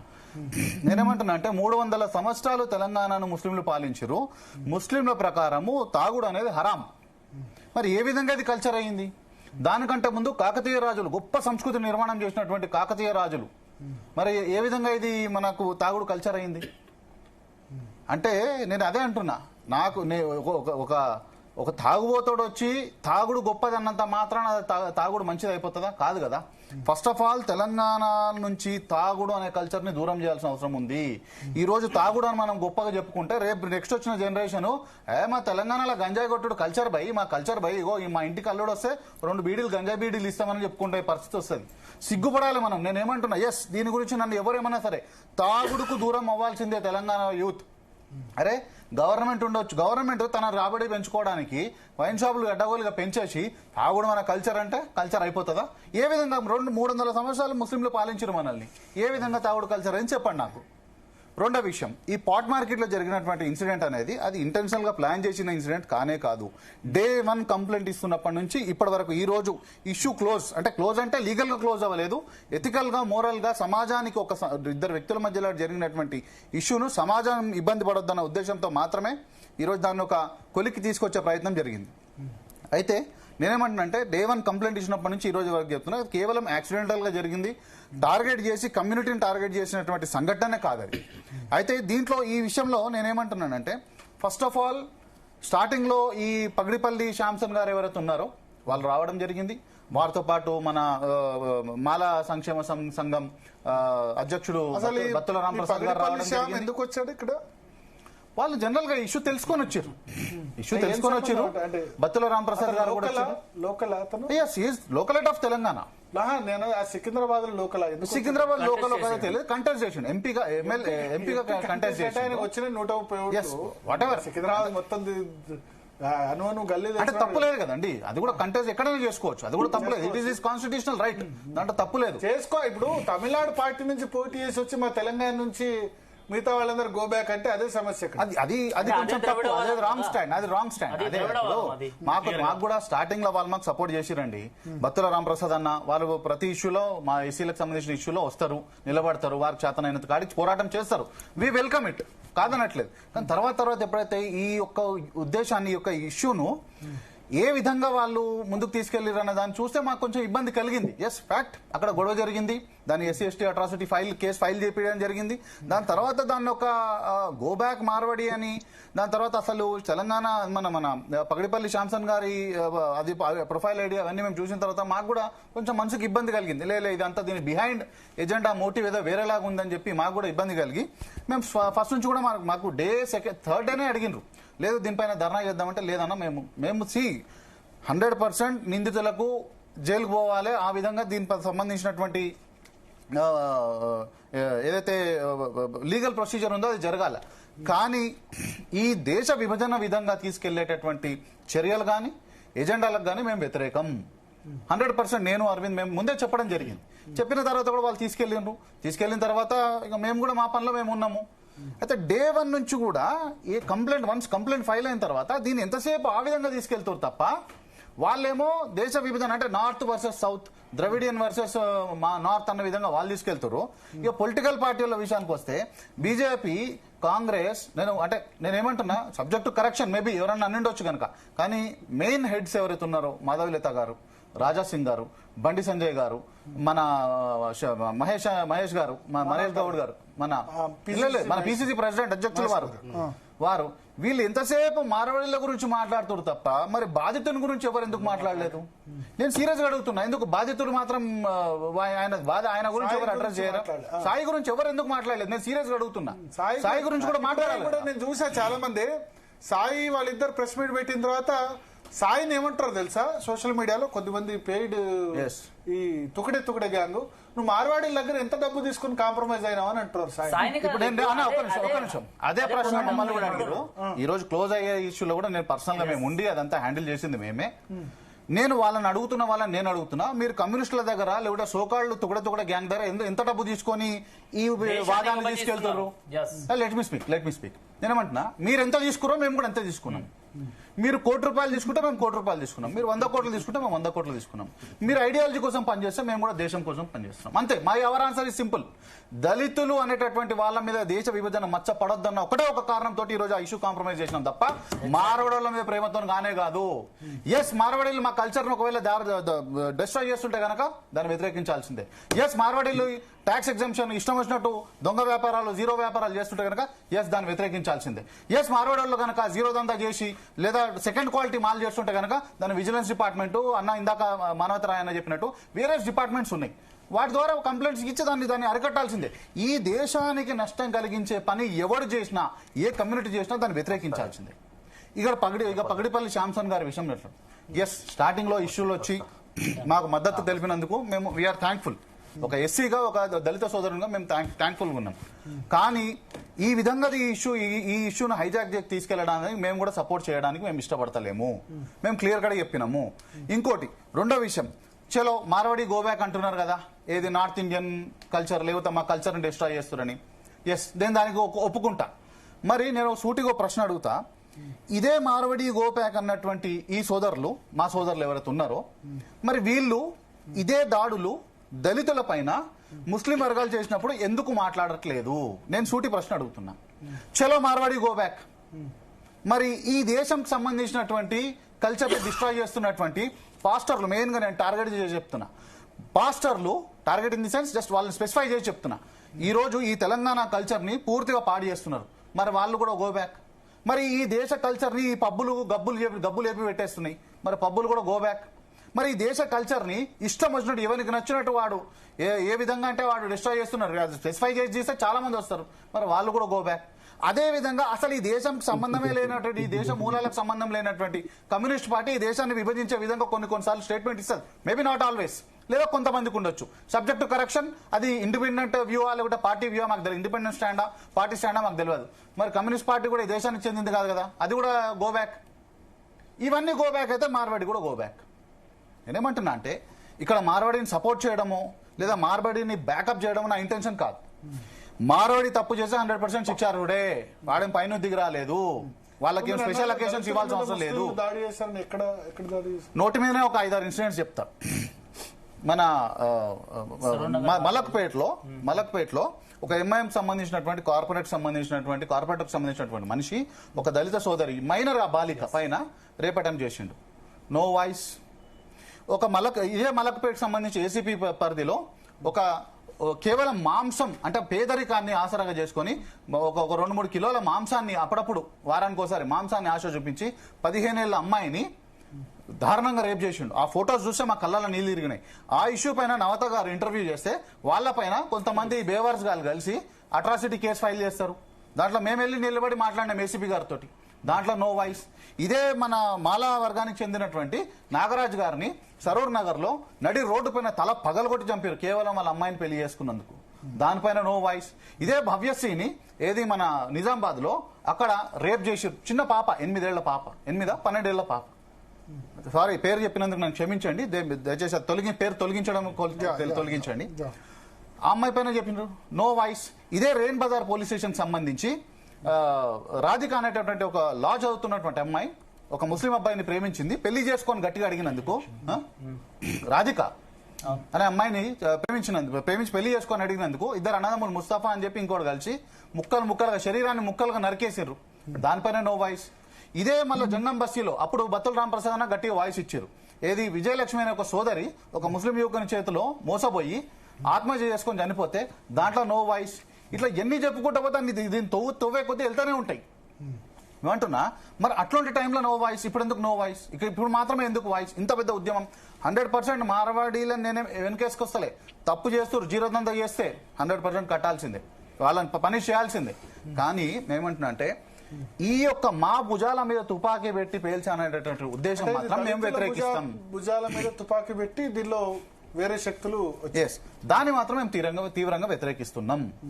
ఆ విషయాన్ని కాంప్రమైజ్ అయిన తర్వాత మీరు కామెంట్స్ అయితే చూసారో మధ్యాహ్నం నుంచి వస్తున్నారు మొత్తం కామెంట్స్ అయితే ఎన్ని లక్షలకు అమ్ముడు పోయినరు, ఎన్ని కోట్లకు అమ్ముడు పోయినరు. ఇక్కడ దళితులు అమ్ముడు పోయారంటే తప్పేం తప్పు. తుమ్ కరేతో చమత్కార్, హమ్ కరేతో బలాత్కార్. అంటే అన్నెసరీ అలిగేషన్ చేస్తే అట్లా అన్నెసరీ ఇష్టం వచ్చినట్టు చేస్తే మేము చెప్తున్నాం కదా, ఈ దేశ విభజన కారణమయ్యేటటువంటి ఒక సంఘటన ఆ పాపము మా దళితులకు అంటొద్దు అని చెప్పే ఒకే ఒక కారణం చేత ఈ యొక్క తెలంగాణ అభివృద్ధి వెనుకబడద్దు. ముఖ్యమంత్రి రేవంత్ రెడ్డి గారు రేయిన్ పగలు కష్టపడుతున్నారు తెలంగాణను ముందుకు తీసుకెళ్లాలని. ఎన్ని స్కీమ్స్ పెట్టారు, స్టార్టప్ల పేర్లతోటి, టీఎస్ఐ పాస్ పేర్లతోటి, ఇండస్ట్రియల్ ఇన్సెంటివ్స్ పేరుతోటి, టెక్స్టైల్ పాలసీ అని చెప్పి, సింగిల్ డెస్క్ పాలసీ అని చెప్పి, తెలంగాణ ఇన్నోవేటివ్ హబ్ అని చెప్పి ఎన్ని పాలసీలు ఎందుకు పెడుతున్నారు? పిచ్చెక్కి పెడుతున్నారు ఆ గవర్నమెంట్. దేనికోసం పెడుతున్న గవర్నమెంట్? తెలంగాణ ముందుకు పోవాలని చెప్పి. Telangana is no more Telangana అండి. Hyderabad is no more Hyderabad, no more capital of Telangana. అదే ఇప్పుడు గో బ్యాక్ అంటే ఇన్వెస్టర్స్ ఎవరు వస్తారు తెలంగాణకు? ఒకవైపు ఇన్వెస్టర్స్ రండి ఇన్వెస్టర్ ఒకవైపు పిలుచుకుంటా, ఇంకో వైపు వీళ్ళని గో బ్యాక్ అంటే ఒక ఇన్సెక్యూర్ ఫీలింగ్ అనేది ప్రజల్లో వచ్చే ప్రమాదం ఉంది, ఇన్వెస్టర్స్ లో వచ్చే ప్రమాదం ఉంది. ఒకవైపు హైదరాబాద్ ని సెకండ్ క్యాపిటల్ ఆఫ్ ఇండియా అనే స్థాయిలో తీసుకెళ్లాలనే ప్రయత్నం మన పూర్వ ముఖ్యమంత్రి గారు కానీ ప్రస్తుత ముఖ్యమంత్రి గారు చేస్తుంటే, ఇంకోవైపు ఈ విధంగా దేశ విభజన మాటలు కనుక మాట్లాడితే అది ఖచ్చితంగా ఆ పాపాన్ని మేము మోసే పరిస్థితులు లేము. ఒక్క కారణం చేతనే మేము ఈ రోజు అది లీగల్ గా కేసును లీగల్ గా మేము కాంప్రమైజ్ చేసుకోలే. ఈ రోజు అంటే మీడియా ముఖంగా చెప్తున్నాము, కేవలం మోరల్ గా ఈ యొక్క సమాజాన్ని అస్థిరపరచొద్దు, ఈ జరుగుతున్నటువంటి తెలంగాణ డెవలప్మెంట్ అస్థిరపరచొద్దు అన్న ఉద్దేశంతో ఒక మెసేజ్ ఇవ్వడం జరిగింది. వాళ్ళు క్షమాపణ కోరడం జరిగింది, మేము దాన్ని యాక్సెప్ట్ చేయడం జరిగింది. అంతే తప్ప దాన్ని ఏదో పైసల కోసమో ఇంకో దేనికోసమో కాదు. In the interest of country, in the interest of Telangana, in the interest of state. ఎందుకు కొట్టారు యాక్చువల్లీ సాయిని? అది ఒక యాక్సిడెంటల్ జరిగినటువంటి ఇన్సిడెంట్ ఏంటంటే, ఆయన పార్కింగ్ ఎస్కే జ్యువెలర్స్ సంబంధించినటువంటి వెహికల్ వాళ్ళ ఇంటల్లుడు వాళ్ళు లేడీస్ తోటి వచ్చినప్పుడు ఆ వెహికల్ అక్కడ రోడ్ మధ్యలో పార్క్ చేస్తే వెనక నుంచి సాయి వచ్చి బండి హారన్ కొట్టింది. రోడ్డు మధ్యలో ఎందుకు పెట్టినావు భయన్, కొంచెం సైడ్కి పెట్టుకోవచ్చు. ఆ పెట్టే క్రమంలో ఏమైందంటే ఈయన హారన్ కొట్టేసరికి వెనక్కి తిరిగి ఒక బూత్ మాట అన్నాడు, అవతలేదా అని XYZ ఏదో మాట అన్నాడు. ఆ మాట అని సార్ సాయి పోయి ఏం రాను ఎవడు నేను పక్క ఇల్లులే, ఎక్కువ దూరం లేదు, 100 మీటర్స్ కూడా ఉండదు. ఏం మాట్లాడుతున్నా దగ్గర పోయి సాయి కొంచెం అగ్రెసివ్ గా మాట్లాడేసరికి వచ్చి గల్లబట్టి కొట్టేసారు. సాయి కూడా అంతలో మళ్ళీ ఎంబడే మేల్కొని అరే తెలిసిన వాళ్ళు లేడీస్ తెలిసిన వాళ్ళే ఉన్నారు కదా అని చెప్పి తేరుకునే లోపలనే వచ్చి ఈ సాయి పైన దాడి జరిగింది. అది యాక్చువల్ గా ఎస్కే జ్యువెలర్స్ వాళ్ళు యాక్చువల్లీ సాయిని గుర్తుపట్టి ఆగి ఉండొచ్చు గనక, కానీ ఆగలేదు. వాళ్ళు ఆగి ఉండగలుగుతుండే కానీ ఆగలేదు, ఎందుకంటే డబ్బు మదం. అదే అంటున్నా కదా, పనిష్మెంట్ ఎస్కే జ్యువెలర్స్ కి పడాలి, ఎంటైర్ కమ్యూనిటీ అని అనడం కరెక్ట్ కాదన్న ఉద్దేశంతో మేము ఈ రోజు ఒక మెసేజ్ ఇవ్వడం జరిగింది. సాయి కుటుంబం కాంప్రమైజ్ అయిందా లేదంటే జ్యువెలరీస్ మోసేయాలని డిమాండ్ చేస్తున్నట్టు కూడా మేడం ఇది నేనేమంటున్నా అంటే this is not a compromise, this is only a step అంటే ఒక సమాజంలో మళ్ళీ తిరిగి శాంతిని తీసుకురావాలన్న ఒక ఉద్దేశంతో రెండు వర్గాల నుంచి వచ్చినటువంటి ఒక మూవ్ మాత్రమే. కాంప్రమైజ్ అంటే ఏంటంటే లీగల్ గా కేసుని మేము కాంప్రమైజ్ అయిపోయి దాన్ని కోర్టులో క్లోజ్ చేసుకుంటే కాంప్రమైజ్ అంటారు. So this is not a compromise. ఇది మేము కేవలం సమాజంలో ఉన్నటువంటి అన్రెస్ట్ ని న్యూట్రలైజ్ చేయడం కోసం మేము తీసుకున్నటువంటి స్టెప్. సంగప్ప గారు చెప్పండి. Yes, Bharatiya Janata party spokesperson Sangappa గారు ఉన్నారు. ఇంకా నవత గారు కూడా మాట్లాడాలి, దోషి గారు కూడా మాట్లాడాలి. ఎస్ సంగప్ప గారు చెప్పండి. రైట్. లేదు, అప్పటి నుంచి చూస్తున్నాను చాలా డిబేట్. చాలా ముఖ్యంగా జీటీవీ వాళ్ళకి, జీటీవీకి మీకు నేను అభినందించాల్సి అనిపిస్తుంది. ఎందుకంటే వేరే వాళ్ళందరూ కూడా రెచ్చగొట్టే ప్రయత్నం చేసి మరింత ఇందులో ఏది మంటలో ఇంకొక అగ్నికి ఆజ్యం పోసిన ప్రయత్నాలు జరుగుతున్నాయి కొన్ని ఛానల్, కొంతమంది సోషల్ మీడియా వాళ్ళు కొంతమంది. కానీ రెండు విషయాలు చెప్తాను నేను. ఒకటి, రాష్ట్రంలో అలజడి సృష్టించాలన్నటువంటి ఎజెండాతో ఈ మూమెంటా లేకపోతే క్రియేటెడ్ మూమెంట్ ఏదో జరిగింది కదా, ఇది ఒక ఎజెండా ఉంది. వెనక పెద్ద హిడెన్ ఎజెండా ఉంది. నేను మొన్న 3 రోజుల కింద జీటీవీలో మాట్లాడిన రోజు కూడా నేను అదే చెప్పిన. ఆ రోజు అది జరిగినటువంటి ఘటన చిన్న యాక్సిడెంటల్ గా రోడ్డు మీద ఫైట్. అది రోడ్డు మీద వాళ్ళకే కాదు, కొన్నిసార్లు మనం కూడా ఆవేశాన్ని, మనం కోపం వస్తే మనం కూడా రోడ్డు మీద అయితే ఎవడొకరు మనకు అడ్డం వస్తే, కోపం వస్తే మనం ఒక మాట అంటాం, అవతల ఒక మాట అంటాడు. దాని తర్వాత గొడవ, ఎవరిలో ఓపిక తక్కువ ఆ గొడవ అయిపోతుంది. ఆ రోజు ఎస్కే జ్యువెలర్, మా మిత్రుడు చెప్పినట్టుగా ఎస్కే జ్యువెలర్స్ కి సాయికి జరిగింది అది పర్సనల్ గొడవ ఇద్దరిది. అది కూడా వాళ్ళ పర్సనల్ గెడ్స్ కూడా ఇద్దరికి కూడా. ఎందుకంటే 100 సంవత్సరాల నుంచి వాళ్ళు అక్కడే ఉంటున్నారు కాలనీలో, వాళ్ళ షాప్ అక్కడే ఉంది, వాళ్ళకి వీళ్ళు తెలుసు, వీళ్ళకి వాళ్ళు తెలుసు. ఆవేశంలో నా అల్లుడిని కొట్టి, కొత్త అల్లుడు ఉంటున్నాడు ఆయన, నా అల్లుడికి ఏదో కొట్టిండు వీడు అని చెప్పి ఈయన అని చెప్పి ఆయన వాళ్ళ మామ వచ్చి సడన్ గా ఈమె చేసుకున్నాడు. ఒక్క మాట ఆయన ఆగి, ఏమైంది సాయి మనమంతా ఒకటే దగ్గర ఉంటాం కదా, ఎన్ని లొల్లేనంటే అయిపోతుంది ఇంత మన మిత్రుడు చెప్పినట్టు. కానీ సరే అది ఎక్కడో జరిగింది. తర్వాత పోలీస్ స్టేషన్ కేసు పెట్టినారు, అట్రాసిటీ కేసు కూడా ఫైల్ అయింది. నేను ఆ రోజు కూడా చెప్పాను. అయితే కేవలం ఒక హిడెన్ ఎజెండాతో ప్రశాంతంగా ఉన్నటువంటి సమాజంలో చిచ్చు పెట్టాలన్నటువంటి లక్ష్యంతో అర్బన్ నక్సలైట్స్, నేను ఆ రోజు చెప్పినా ఈ రోజు చెప్తున్నాను, ఆన్ రికార్డ్ చెప్తున్నా నేను, అర్బన్ నక్సలైట్స్ ఎవరైతే ఉన్నారో రాష్ట్రంలో, అర్బన్ నక్సలైట్స్ దీన్ని మరింత ఫ్లేరప్ చేసి తెలంగాణ సమాజంలో ఒక అస్థిరతను క్రియేట్ చేయాలనుకున్నారు. దానికోసం సమాజంలో పెద్దలు అనుకునేటోళ్ళు, సొసైటీకి మేము పాఠాలు చెప్తాం అనుకునేటోళ్ళు రౌండ్ టేబుల్ మీటింగ్ పెట్టేసి ఆ రోజు రౌండ్ టేబుల్ సమావేశం విన్నట్టయితే మొత్తం తెలంగాణ కాదు భారతదేశం నుంచే మొత్తం మార్వాడీలను ఎల్లగొట్టాలన్న రౌండ్ టేబుల్ సమావేశం తప్పు కాదు. కానీ దానిలో మాట్లాడిన కొన్ని మాటలు ఇప్పుడు మన దగ్గర ఉన్నాయి. పీసీఆర్ ఉంటే నేను ఒకసారి వినిపిస్తాను. పీసీఆర్ బయట ఉంటే ఒకసారి రౌండ్ టేబుల్ మీటింగ్ లో దక్షిణాదికి ప్రత్యేక దేశం కావాలని డిమాండ్ చేశారు. మరి అక్కడ ఉన్న వాళ్ళు వెంటనే ఖండించాలి. యాక్చువల్లీ పీసీఆర్ ప్లే చేయండి ఉంటే. దీని మీద కొంచెం విస్తృతంగా మాట్లాడుకుని అంటే దక్షిణ పథం విడిపోవాల్సినటువంటి ఒక అవసరం కూడా ఉంది. ఇది కూడా ఆలోచిస్తే బాగుంటుంది అనేది నా ఉద్దేశం. నార్త్ ఇండియా సౌత్ ఇండియాని తినేసి బతుకుతోంది అనేది నేను చెప్పదలుచుకున్నాను. దీని మీద కొంచెం విస్తృతంగా మాట్లాడుకుని అంటే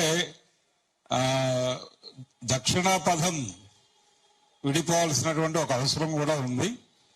ఇది కూడా నేను అందుకనే చెప్తున్నా, ఈ ఉద్యమంలోకి తుక్కుడే గ్యాంగులు, దేశ వ్యతిరేక శక్తులు, అసాంఘిక శక్తులు చొరబడ్డాయి అనడానికి ఈ బయట ఎగ్జాంపుల్. పీసీఆర్ మళ్ళొకసారి బయట ప్లే చేయండి వినని వాళ్ళ కోసం, ఎందుకంటే చాలా తక్కువ సమయం ఉంది. ఎంత క్లియర్ గా ఏం మాట్లాడతారు చూడండి. కూడా ఉంది. నార్త్ ఇండియా సౌత్ ఇండియాని తినేసి బతుకుతోంది అనేది నేను చెప్పదలుచుకున్నాను. దీని మీద కొంచెం విస్తృతంగా మాట్లాడుకుని అంటే దక్షిణ పథం విడిపోవాల్సినటువంటి ఒక అవసరం కూడా ఉంది. ఇది కూడా ఆలోచిస్తే బాగుంటుంది అనేది నా ఉద్దేశం. నార్త్ ఇండియా సౌత్ ఇండియాని తినేసి బతుకుతోంది అనేది నేను చెప్పదలుచుకున్నాను. దీని మీద కొంచెం విస్తృతంగా నార్త్ ఇండియా సౌత్ ఇండియాను తినేసి బతుకుతోంది.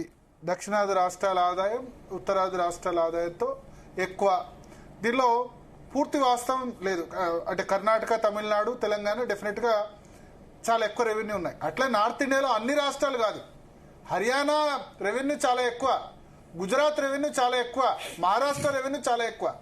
పూర్తి వాస్తవం దీనిలో ఏమంటారు, సౌత్ ఇండియా స్టేట్సే మొత్తం దేశాన్ని సాగుతున్నాయన్నది కరెక్ట్ కాదు. సౌత్ ఇండియాలో ఉన్న స్టేట్స్ లో ఎక్కువ స్టేట్స్ రిచ్ గా ఉన్నాయి, అది కరెక్ట్. బట్ నార్త్ ఇండియాలో కూడా బీమారు స్టేట్స్ అంటారు, బీహార్, యూపీ, ఉత్తరప్రదేశ్, మధ్యప్రదేశ్, వాటి రెవెన్యూ కొంత రాజస్థాన్ రెవెన్యూ తక్కువ ఉందేమో కానీ మహారాష్ట్ర రెవెన్యూ చాలా బాగుంది. Maharashtra highest GST collection, Gujarat highest జిఎస్టీలో ఉంటుంది, హర్యానా టాప్ లో ఉంటుంది, ఢిల్లీ టాప్ లో ఉంటుంది, పంజాబ్ కూడా టాప్ లో ఉంటుంది. మొత్తం నార్త్ ఇండియా అంతా కూడా అన్నది కరెక్ట్ కాదు. రెండో మాట ఇవాళ హైయెస్ట్ రంగారెడ్డి జిల్లా హైయెస్ట్, తెలంగాణలో హైయెస్ట్ పర్ క్యాపిటల్ ఇన్కమ్ తలసరి ఆదాయం అయితే నెక్స్ట్ గురుగ్రామ్, నోయిడా కూడా అదే స్థాయిలో ఉంటాయి. మొత్తం నార్త్ ఇండియా కాదు, కొన్ని స్టేట్స్ ఉన్నాయి. తర్వాత దక్షిణాపథం వేరు కావాల్సిన అవసరం ఉంది. అంటే ఏంది, దక్షిణాది వేరే దేశం కావాల్సిన అవసరం ఉంది. ఇప్పుడు ఆ రౌండ్ టేబుల్ మీటింగ్ లో పాల్గొన్న వాళ్ళందరినీ తప్పుపట్టరు కానీ వెంటనే ఎవరైనా ఖండించాల్సింది.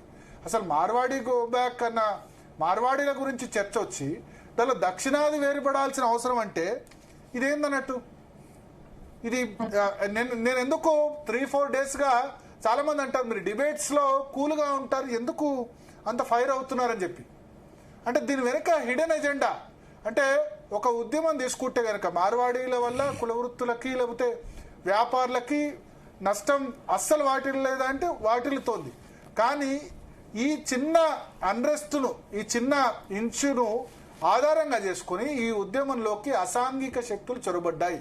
అసాంఘిక శక్తులు చొరబడి ఏమంటున్నాయి, ఒకళ్ళేమో హిందూ పండుగల్ని హిందూ వాళ్ళ మీద దాడి చేస్తారు. అందుకని నేను శాంసన్ మీద చాలా గట్టిగా మాట్లాడాల్సి వచ్చింది.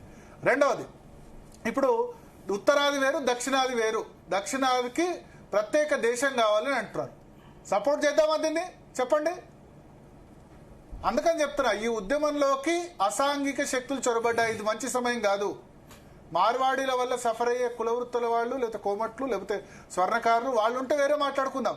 కానీ ఇదే ఆసరాగా చేసుకొని దక్షిణాదికి ప్రత్యేక దేశం కావాలంటే రౌండ్ టేబుల్ సమావేశంలో పాల్గొన్న వ్యక్తుల్లో నాకు తెలిసి ఒక్కరు కూడా వెంటనే ఖండించాలి. ఏం మాట్లాడుతున్నావు నువ్వు అని అనాలి. అనలేదు. అంటే ఇది ఎవరి ఎజెండా? అసలు ఏంటి మార్వాడీలు ఏంటి, దక్షిణాది ప్రత్యేక దేశం ఏంటి? దక్షిణాపథం వేరు కావాలట. అంటే జేఎన్యూలో ఇలాంటి స్లోగన్స్ మనం వింటూ వస్తున్నాము. అంటే అందుకని చెప్తున్నా, ఇది నేను తుకడే గ్యాంగ్ అని ఒట్టిగా అనలేదు. తుకడే గ్యాంగ్ అని ఏ ఆరోపణ లేకుండా అనలేదు. మొన్న ఎవరు అన్నారు, మీరు బీహారీ మార్వాడీలు గుజరాతీల దగ్గర డబ్బులు తీసుకొని మాట్లాడుతున్నారేమో అన్నప్పుడు మీరు తుకడే గ్యాంగుల దగ్గర డబ్బులు తీసుకున్నారా? మీరు కన్వర్టెడ్ మాఫియా దగ్గర డబ్బులు తీసుకున్నారా? మీరు పాకిస్తాన్ ఐఎస్ఐ దగ్గర డబ్బులు తీసుకొని ఈ విధంగా దేశాన్ని విభజించే విధంగా డబ్బులు తీసుకొని మాట్లాడుతున్నారని చెప్పాను. ఇది కరెక్టా? ఇప్పుడు ఆయన మాట్లాడింది మళ్ళొకసారి ప్లే చేయండి. పీసీఆర్ మళ్ళొకసారి ప్లే చేయండి. దలుచుకున్నాను దీని మీద కొంచెం విస్తృతంగా మాట్లాడుకుని ఒక అంటే దక్షిణాపథం విడిపోవాల్సినటువంటి ఒక అవసరం కూడా ఉంది. ఇది కూడా ఆలోచిస్తే బాగుంటుంది అనేది నా ఉద్దేశం. నార్త్ ఇండియా సౌత్ ఇండియాని తినేసి బతుకుతోంది అనేది నేను చెప్పదలుచుకున్నాను. దీని మీద కొంచెం విస్తృతంగా మాట్లాడుకుని ఒక అంటే దక్షిణాపథం విడిపోవాల్సినటువంటి ఒక అవసరం. దక్షిణాపథం విడిపోవాలని కేసులు ఉండవా? దేశాన్ని 2 ముక్కలుగా చేసేయాలి దేశాన్ని. అంటే వీళ్ళ ఈ ఐడియాలజీ ఎలా ఉంటది అంటే అన్న వీళ్ళది భారతదేశం అన్నది సెపరేట్ రాజ్యాలని, అంటే అక్కడ ఆ రాజ్యాలని ఒక దగ్గర తీసుకొచ్చి తయారు చేసిన ఒక దేశం అనేసి వీళ్ళ వాదం అన్నమాట. సో సెపరేట్ రాజ్యాల్లాగా దీన్ని విడగొట్టేస్తే అటు చైనాకో, ఇటు పాకిస్తాన్కో, అటు యుఎస్ కో వీళ్ళకు మాత్రం ఇది పవర్ఫుల్ దేశంగా కనిపించకుండా ఒక విచ్ఛిన్నమైన దేశంలో కనిపిస్తుంది. సో అందుకనే ఐడియాలజీ ఇది నేనేమంటానంటే, ఒక ఉద్యమం మొదలు పెట్టినప్పుడు ఇప్పుడు శాంసన్ అనే వ్యక్తికి సంబంధించి కూడా నేను ఒకసారి వీడియో ప్లే చేయదలుచుకున్నా. పీసీఆర్ ప్లే చేయండి. తెలంగాణ శ్యామ్ అని నేను తమిళనాడు శ్యామ్ అంటాను, ఎందుకంటే తమిళనాడు పార్టీ నుంచి పోటీ చేశాడు కాబట్టి శ్యామ్ కూడా కాదు, అట్లా శ్యామ్సన్ అనండి, శ్యామ్ అనొద్దు అంటారు. ఎస్ ప్లే చేయండి పీసీఆర్, శ్యామ్ వీడియో ఉంటే. ఇది కాదు మీద ఎవరు కన్నుపడ్డదో తెలియదు కానీ మొత్తానికి చెరువుల్ని కుంటలు ఇంకే आजादी शोषण वाले आजादी सिंगो वाले आजादी अंबेडकर वाले आजादी सिंगो वाले आजादी बोस वाले आजादी बोस वाले आजादी शिवाजी वाले आजादी उत्तम सिंह को आजादी उत्तम सिंह को आजादी पुणे वाले आजादी पुणे वाले आजादी अंबेडकर वाले आजादी सिंगो वाले आजादी उनके आजादी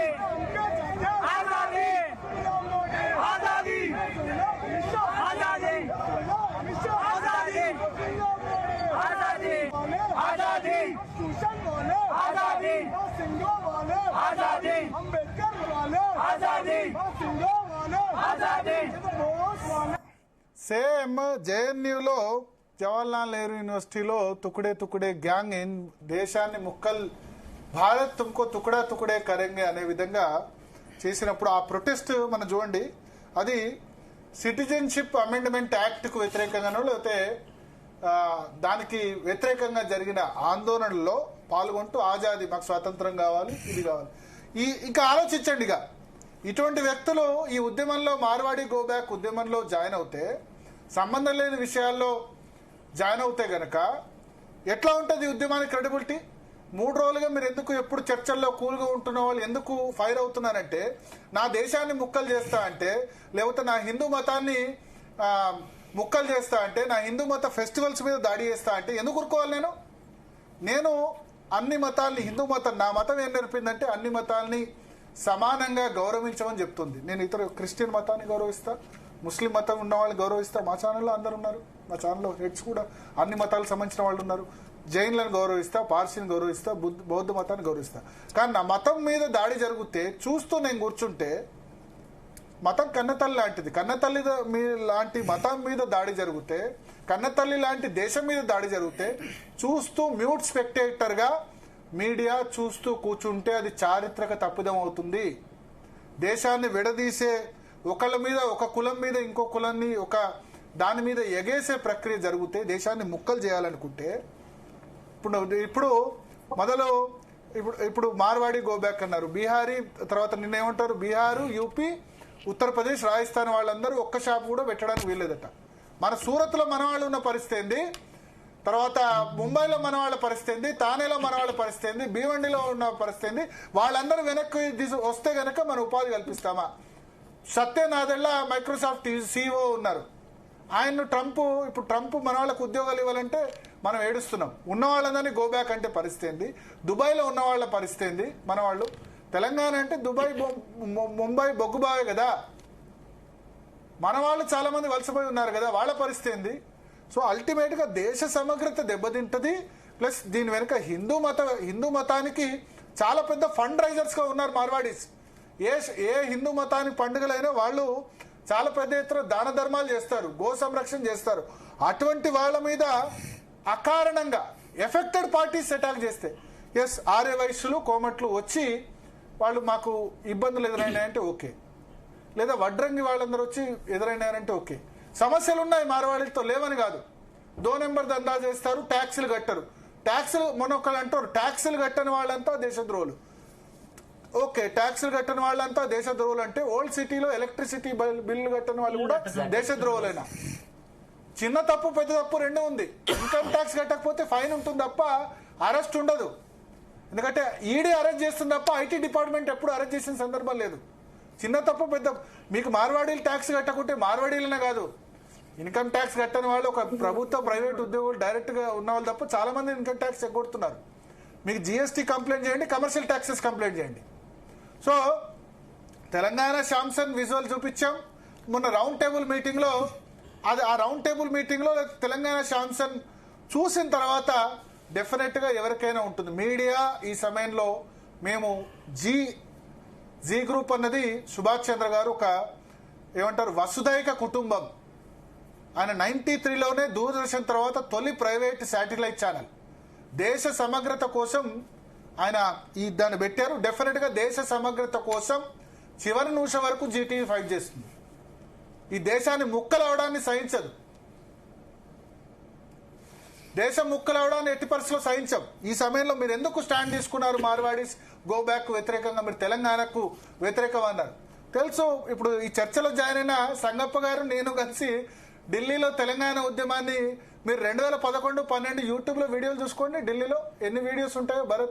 భారత్ తెలంగాణ ఉద్యమం లేడా? అప్పట్లో నెంబర్ 1 ఛానల్ వాళ్ళ management is pro anti Telangana అంటే దాన్ని వదులుకొని కొత్త ఛానల్లో జాయిన్ అయ్యాం. మేమిద్దరం కలిసి పనిచేశాం, నేను సంగప్ప గారు. ఆ తర్వాత అదే ఛానల్ నెంబర్ 1 అయింది తెలంగాణలో. ఆ విషయం అందరూ తెలుసు. ఇది చేస్తే తెలంగాణ 2011 ఇప్పుడు జనరేషన్ తెలియదు కానీ 11-12 చూడండి. ఢిల్లీలో మా ఇద్దరు వీడియోస్ ఉంటాయి, హైదరాబాద్ లో సంగప్ప గారి వీడియోస్ ఉంటాయి, ఢిల్లీలో నార్త్ బ్లాక్ లో సౌత్ బ్లాక్ లో ప్రధానమంత్రి కార్యాలయంలో మేము అప్పుడు ఆంధ్ర సపోర్ట్ చేస్తుంది, సమైక్యాంధ్రం సపోర్ట్ చేస్తుందని నెంబర్ 1 ఛానల్ వదిలిపెట్టి మా మేనేజ్మెంట్ అనుకూలంగా లేదు, నేనేమో తెలంగాణవాదిని, మేనేజ్మెంట్ ఏమో సమైక్యవాదం, నేను న్యాయం చేయలేనని చెప్పి తెలంగాణవాదం నెంబర్ 1 ఛానల్ వదిలిపెట్టుకుని, అప్పట్లో పెద్ద సాక్రిఫైస్ నువ్వు ఎందుకు నెంబర్ 1 ఛానల్ వదిలిపెట్టుకున్నావు?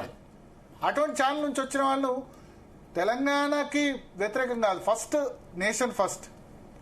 రెండోది ఆంధ్ర సంబంధించి అప్పుడు తెలంగాణ ఉద్యమాన్ని ఎందుకు సపోర్ట్ చేశారంటే, తెలంగాణ ఉద్యమం దేశ సమగ్రతకు వ్యతిరేకం కాదు, రాజ్యాంగంలో కొత్త రాష్ట్రాల ఏర్పాటు అన్నది ఆర్టికల్ 1 ప్రకారం సాధ్యం.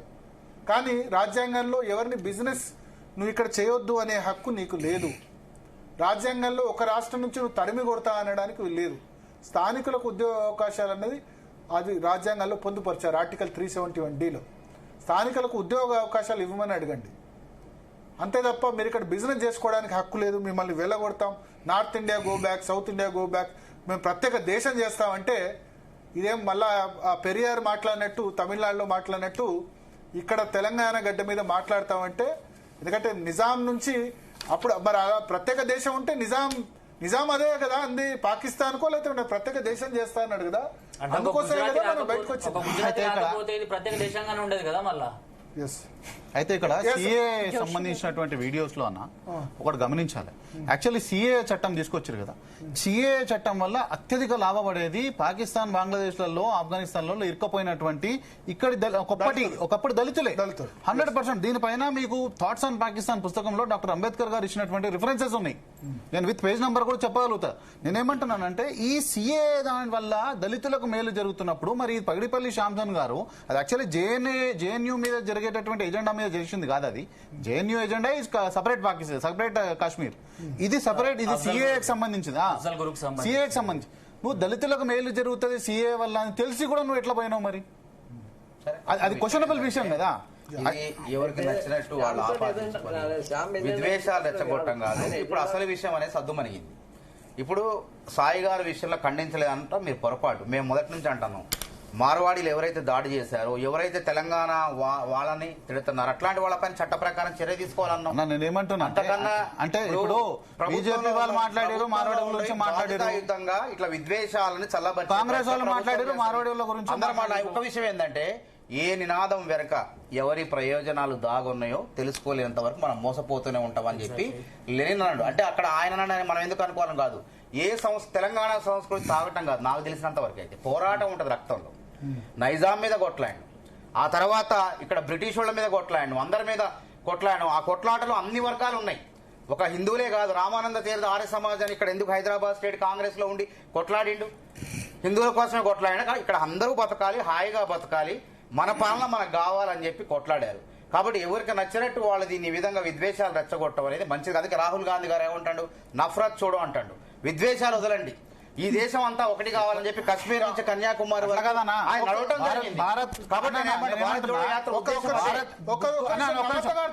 తుకుడే తుకుడే గ్యాంగ్ కు ఏమంటారు మన మూల పురుషుడైనటువంటి మన ఎవరు స్లోగన్స్, మూల పురుషుడు కాదు స్లోగన్స్ ఇచ్చినటువంటి పేరు కన్యాకుమారిని ఎంబడి పెట్టుకొని తిరుగుతాడు. భారత్ తోడో అనేటువంటి ఎంబడి పెట్టుకొని భారత్ జోడో ఎట్లయితే మీరు దాన్ని తీవ్రంగా ఖండించాలి. మీరు ఆలోచన రాహుల్ గాంధీ గారిని తప్పనట్లేదు, దేశం రాహుల్ గాంధీ గారిని తప్పనట్లేదు. అటువంటి వాళ్ళని చిన్న అంశం ముగిస్తాను, అది అయిపోతుంది. అట్లా అమెజాన్ ఉంది, ఇవాళ ఇంట్లోకి కదలకుండా ఇంట్లోకి వస్తువులు అన్ని వస్తువులు వస్తాయి. అదే విధంగా జెపిటో, బ్లింకిట్, తర్వాత ఇంకా రకరకాల ఆన్లైన్ వ్యాపారాలు, సరుకులు అన్ని వస్తాయి. మార్వాడి షాప్ కి ఎవరు పోతున్నారు, ఇంకెవరు పోతున్నారు? పెద్ద పెద్ద చెన్నై షాపింగ్ మాల్లు, సిఎంఆర్లు ముందు చిన్న చిన్న దుకాణాలు, మార్వాడి దుకాణాలు వెలవెలబోతున్నాయి, సామాన్యులు ఆర్యవైశ్యుల దుకాణాలు వెలవబోతున్నాయి. సంస్కృతి అనేది, వ్యాపారం అనేది సరళి మారిపోయింది. ఇది ప్రపంచీకరణ. దీని ప్రభుత్వాలే స్వేచ్ఛా వాణిజ్యాన్ని ప్రోత్సహిస్తారు. ఎందుకు? ఆ రాష్ట్రాల అభివృద్ధి కోసం, దేశాల అభివృద్ధి కోసం. నవత గారు చెప్పండి. ఎస్, సో ఈ 2 వీడియోస్ చూశారు కదా, దక్షిణాపథం కావాలని అంటున్నారు, ఇంకొకళ్ళేమో మనం ఎటువంటి పోరాటాల్లో పాల్గొన్నారో చూసాం మనం. ఇంకో వీడియో కూడా ఉంది, దామగుండంలో నావీ రాడార్ కేంద్రం వద్దు అని చెప్పి పోరాటం చేశారు. అంటే ఇండియన్ నావీ వద్దు, దేశ రక్షణ వద్దు. అన్న నమస్తే అన్న, అందరికి నమస్తే అన్న. అన్న, భారతదేశాన్ని 17 ముక్కలు చేయాలని కమ్యూనిస్టులు స్వతంత్రానికి ముందే ప్రయత్నం చేసిండ్రు. అది సాధ్యం కాలేదు. ఆ సాధ్యం కాని దాన్ని మళ్ళీ అవకాశం కోసం ఎదురు చూస్తూ వచ్చారు. ఇది ఇప్పుడు కాదన్న 2014 అప్పటి నుంచే ఎప్పుడైతే తెలంగాణ ఉద్యమం టైంలోనే దీన్ని కొంచెం పెద్ద ఎత్తున చేయాలని చూసారు, అది కాలేదు. నేను 2 విషయాలు చెప్తాను. ఎవరిని గో బ్యాక్ అనాలి అంటే, ఎవరి వల్ల అయితే ఈ దేశానికి ప్రమాదమో వాళ్ళని గో బ్యాక్ అనాలి. ఎవరి వల్ల అయితే నిజంగా అక్కడ ఉనికికే ప్రమాదంగా మారుతుందో వాళ్ళని గో బ్యాక్ అనాలి. దీనికి సంబంధించి జన్వాడ అనుకుంటానా, జన్వాడ అక్కడ గిరిజనులు బయటికి వచ్చి ఇక్కడ ముస్లింస్ షాప్స్ పెట్టడం వల్ల లేకపోతే ముస్లింస్ రావడం వల్ల మా కల్చర్ మొత్తం దెబ్బతింటోంది అని రోడ్ల మీదకి వచ్చి పాపం వాళ్ళు నిరాహార దీక్షలు కూడా చేస్తే ఒక్కళ్ళు కూడా మద్దతు రాలేదన్న. అంటే గిరిజన సంస్కృతి చాలా గొప్పది, దాన్ని కాపాడుకోవాలి అని చెప్తారు. అంత గొప్ప సంస్కృతి నాశనం అయిపోతున్నప్పుడు వాళ్ళకు గుర్తు రాలేదు, దాని గురించి గో బ్యాక్ అని చెప్పలేదు. ఇందాక మీరు ఒక విషయం చెప్పారన్న, నిజమే, మార్వాడీలు ట్యాక్స్ కొడుతున్నారు. మనము ఒక బిల్ కట్టేటప్పుడు మన దగ్గర జిఎస్టీ వేయకుండా బిల్ ఇస్తున్నప్పుడు ఎందుకు ఇస్తున్నావు అబ్బాయి, జిఎస్టీ లేని బిల్లు, నాకు జిఎస్టీ బిల్ ఇవ్వు, నువ్వు కట్టట్లేదా, ఎగ్గొడుతున్నావా, నువ్వు తప్పు చేస్తున్నావని ఆ బిల్లును తీసుకొని కంప్లైంట్ ఇచ్చిన వాళ్ళు ఎంతమంది.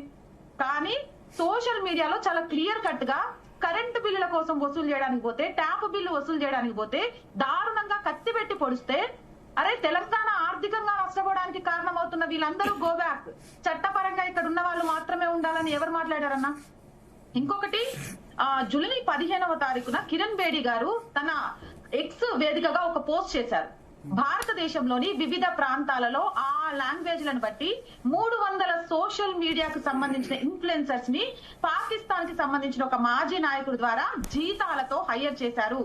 వీళ్ళు ఈ దేశాన్ని విచ్ఛిన్నం చేయడానికి కుట్ర పన్నుతారు. ముఖ్యంగా హిందువులను ఏ రకంగా అంటే భాషా ప్రాతిపదికనో కుల ప్రాతిపదికనో విడదీయడానికి కుట్ర పన్నుతారు. దీనందరికీ ఐఎస్ఐ మాజీ అధికారి హఫీజుల్లా నాయకత్వం వహిస్తున్నారు. సో అప్రమత్తంగా ఉండండి అంటూ, ఈ ఉచ్చులో పడొద్దు అంటూ కిరణ్ బేడి గారు జూలై 15నే తన ఎక్స్ వేదికగా కూడా ట్వీట్ చేశారన్న. ఇంకొకటి, నిజంగా కూడా జరిగిన ఇష్యూ వల్ల సాయన్న మీద దాడి జరిగింది, ఒక దళిత బిడ్డ మీద దాడి జరిగింది, అది మాకు కోపం తెప్పించే ఈ ఉద్యమానికి కారణమైందని శాంసన్ గారు చెప్తున్నారు. కానీ జూన్ 15వ తారీఖునే శాంసన్ తన సోషల్ మీడియా వేదికగా, ఫేస్బుక్ వేదికగా తెలంగాణలో మార్వాడి ఉద్యమం రాబోతుందా అంటూ కూడా ఒక పోస్ట్ పెట్టారు. అంటే ఇప్పుడు గొడవ జరుగుతుందని ముందే ఆయనకి ఎలా తెలుసు? ఒక కారణం కావాలి, ఒక కారణంతో తెలంగాణలో ఒక విచ్ఛిన్నం తీసుకురావాలి. దక్షిణము ఉత్తరం, అసలు భారత రాజ్యాంగంలో ఆ రోజు మహానుభావులకు తెలియదా? ఎన్ని ముక్కలు చేస్తామన్నా? ఇప్పుడు కూడా అడుగుతున్నా, భారతదేశాన్ని ముక్క చేస్తే బాగుపడతాం అనుకుని పాకిస్తాన్ విడిపోయింది, బాగుపడిందా? పాకిస్తాన్ నుంచి బంగ్లాదేశ్ విడిపోయింది, బాగుపడిందా? భారత మాత నుంచి, అఖండ భారత మాత నుంచి విడిపోయిన ఒక్క బిడ్డ, నేనైతే వాటిని బిడ్డలని చెప్తా, ఎందుకంటే నేను భరత మాతను అమ్మగానే భావిస్తాను కాబట్టి, విడిపోయిన ఒక్క బిడ్డ సంతోషంగా ఉన్న సందర్భాన్ని చూపించండి, విడిపోయి మేము ఆనందంగా గడుపుతున్నామన్న ఒక వాళ్ళని చూపించండి. అవి చూసిన తర్వాత కూడా ఇంకా విడిపోతేనే ఏదో లాభపడతామనే ఆలోచనను ఎలా చూడాలి? అంటే ఇలాంటి వాటి గురించి ప్రశ్నిస్తున్నప్పుడు పచ్చ కావర్లోడికి లోకమంతా పచ్చగా కనబడుతుందని, పైసల కోసం పనిచేస్తూ తుకుడ గ్యాంగుల దగ్గర పదవుల కోసం పనిచేయాలని ఆశించేటోడికి, ధర్మంగా జాతీయవాదం వైపు మాట్లాడే వాళ్ళంతా కూడా పైసల కోసమో ఇంకోటి ఆశించి పనిచేస్తున్నారని చెప్తున్నారు. కానీ జనాలు గ్రహించట్లేదా? వందల మంది ఎప్పుడైతే సాయన్నకు అక్కడ జరిగిన ఇష్యూ తర్వాత ఒక అమ్మాయి షాప్ కి వెళ్ళి కొన్నది లక్ష్మీ పౌడర్, దానికి దీనికి డిఫరెన్స్ ఉంది, లేకపోతే ఒక మార్వాడి షాప్ కి వెళ్తే గిరిజనుడు మీ దాడి చేసిండ్రు, ఇప్పుడు ఇవన్నీ ఎందుకు వస్తున్నాయి? ఇంతకు ముందు ఎందుకు లేవు? అంటే ఒక పక్కడ్బందీ ప్లాన్ ప్రకారం తెలంగాణలో చాలా పెద్ద ఎత్తునే దీనికి సంబంధించి ఒక కుట్ర పన్నుతున్నారని చెప్పడంలో ఎలాంటి సందేహం కూడా లేదన్న. దీని గురించి ఇటు కిరణ్ బేడి గారు హెచ్చరించారు. అలాగే దేశంలో మత ప్రాతిపదికన, భాషా ప్రాతిపదికన, మనం తమిళనాడు చూసాం, తమిళనాడులో భాషా ప్రాతిపదికను తీసుకొచ్చి హిందీ వద్దట కానీ ఉర్దూ నేర్పించేస్తారట. మన భారతదేశంలో అన్ని రాష్ట్రాల ప్రజలు మాట్లాడుకోవడానికి ఒక కామన్ లాంగ్వేజ్ వద్దు, ఉర్దూ నేర్పించేద్దాం. సేమ్ అక్కడ ఆలోచనతోటి వచ్చిన తమిళ భావజాలంతో ఉన్న శాంసన్ గారి నుంచి ఇంతకంటే ఎక్స్పెక్ట్ చేసేది లేదు. ఆయన భావజాలం అదే కదా, అవకాశం చూసుకున్నారు, మాట్లాడారు.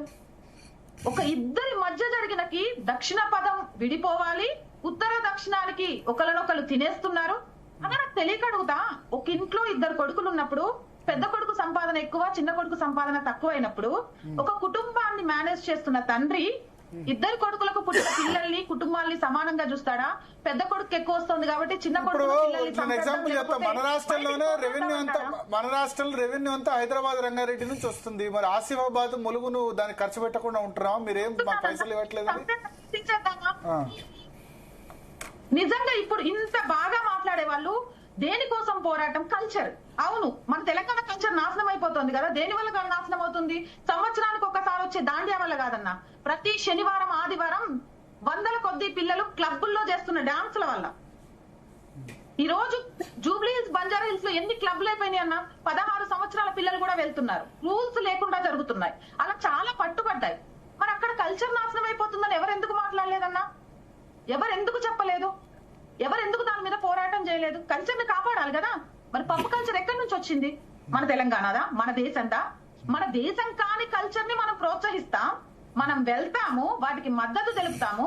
కానీ మన దేశంలోనే అందరూ భిన్నత్వంలో ఏకత్వం అని చెప్తారన్న, కానీ నేను ఏకత్వంలో భిన్నత్వం కలిగిన భారత్ ని కోరుకుంటా. మనందరం ఏకం. భిన్న సంస్కృతులు ఉండొచ్చు, దాన్ని అర్థం చేసుకోలేక చేస్తున్న ఈ ప్రయత్నం గురించి అసలు ఎలా మాట్లాడాలో కూడా అర్థం కావట్లేదు. కానీ సాయన్నకు ఈ విషయంలో నిజంగా సాయన్న అండ్ మోహన్ అన్న, అరవింద్ అన్న, మీ అందరికి ప్రత్యేకంగా ధన్యవాదాలన్నా. ఎందుకు అంటే సాయన్న ఈ రోజు వచ్చి ప్రెస్ మీట్ లో మాట్లాడినవి చాలా చాలా గొప్ప విషయాలన్న. అంటే అక్కడ చేసింది ఎస్కే జ్యువెలర్స్ వల్ల డబ్బు మదంతో జరిగింది మాత్రమే. దీన్ని వర్గాల మధ్య లేకపోతే కులాల మధ్య చిచ్చుగా పెట్టి విభజించడానికి ప్రయత్నం చేయొద్దు. ఇప్పుడు సాయన్న మాట్లాడిన మాటలతోటి ఈ కుహానా కమ్యూనిస్ట్ వాదంతో ఎవరైతే విచ్ఛిన్నం చేయాలని చూస్తున్నారో వాళ్ళ నోర్లు మూతలు పడ్డాయి. ఇక మాట్లాడమనండి, ఇప్పుడు ఏం మాట్లాడతారు? ఇందాక ఒక అన్న అన్నాడు, అంటే తెలంగాణ వాళ్ళు తాగుబోతులు అనడం తెలంగాణ బిడ్డగా నేను కూడా సహించనన్నా. కానీ అవకాశం ఇస్తుంది ఎవరన్నా? ఎవరిస్తున్నారు అవకాశం? ఈరోజు మనోహర్ రాయ్ గారు కోపం రావద్దు. ప్రభుత్వాలు నడవాలి అంటే కూడా లిక్కర్ సేల్ ఎక్కువ అవ్వాలి అని కోరుకునే సంస్కృతిలోకి వచ్చినాయి తెలుగు రాష్ట్రాలు. అవునన్నా కాదన్నా అది నిజం. అవునా కాదా ఒప్పుకోవాలి. అది అవకాశం ఇస్తుంది ఎవరు? కాదు. మనది తెలంగాణ వాళ్ళు ఎంత దిల్దారుగా ఉంటారంటే, ఎవడైనా బాధపడ్డాడు అంటే మనం బాధపడిపోతాం, ఎవడైనా కష్టంలో ఉన్నాడంటే కుల మతాలకు అతీతంగా చేయందిస్తాం. అందుకే పాకిస్తాన్ వాడొచ్చి ఇక్కడ దొంగ సర్టిఫికెట్లు పొంది ఇక్కడ ఒక అమ్మాయిని పెళ్లి చేసుకొని ఆ అమ్మాయితో పాటు ఇంకో కొంతమంది అమ్మాయిల జీవితాలను నాశనం చేయాలని చూసినా కూడా మనం తెలంగాణ వాళ్ళం మర్చిపోతాం. అరే పోనీలే వచ్చున్నాడు కదా బిడ్డ అంటే మన ప్రభుత్వాలు మర్చిపోతాయి. అంత గొప్పోళ్ళం మనం. ఇంత గొప్పోళ్ళ దగ్గర ఏదో తెలివి తక్కువ వాళ్ళకు అనుకొని మేము తమిళవాదం తీసుకొస్తాం, లేకపోతే మేము కులాల మధ్య చిచ్చు పెడతామంటే అంత పిచ్చోళ్ళమా? ఎంతమంది అన్న సపోర్ట్ వస్తుంది? గొంతులు దించుకొని అరుస్తుంటే కూడా వీళ్ళు ఇంత సోషల్ మీడియాలో చాలా పక్కడ్బందీగా వైరల్ చేస్తున్నారు. ఎంతమంది సపోర్ట్ చేస్తున్నారు?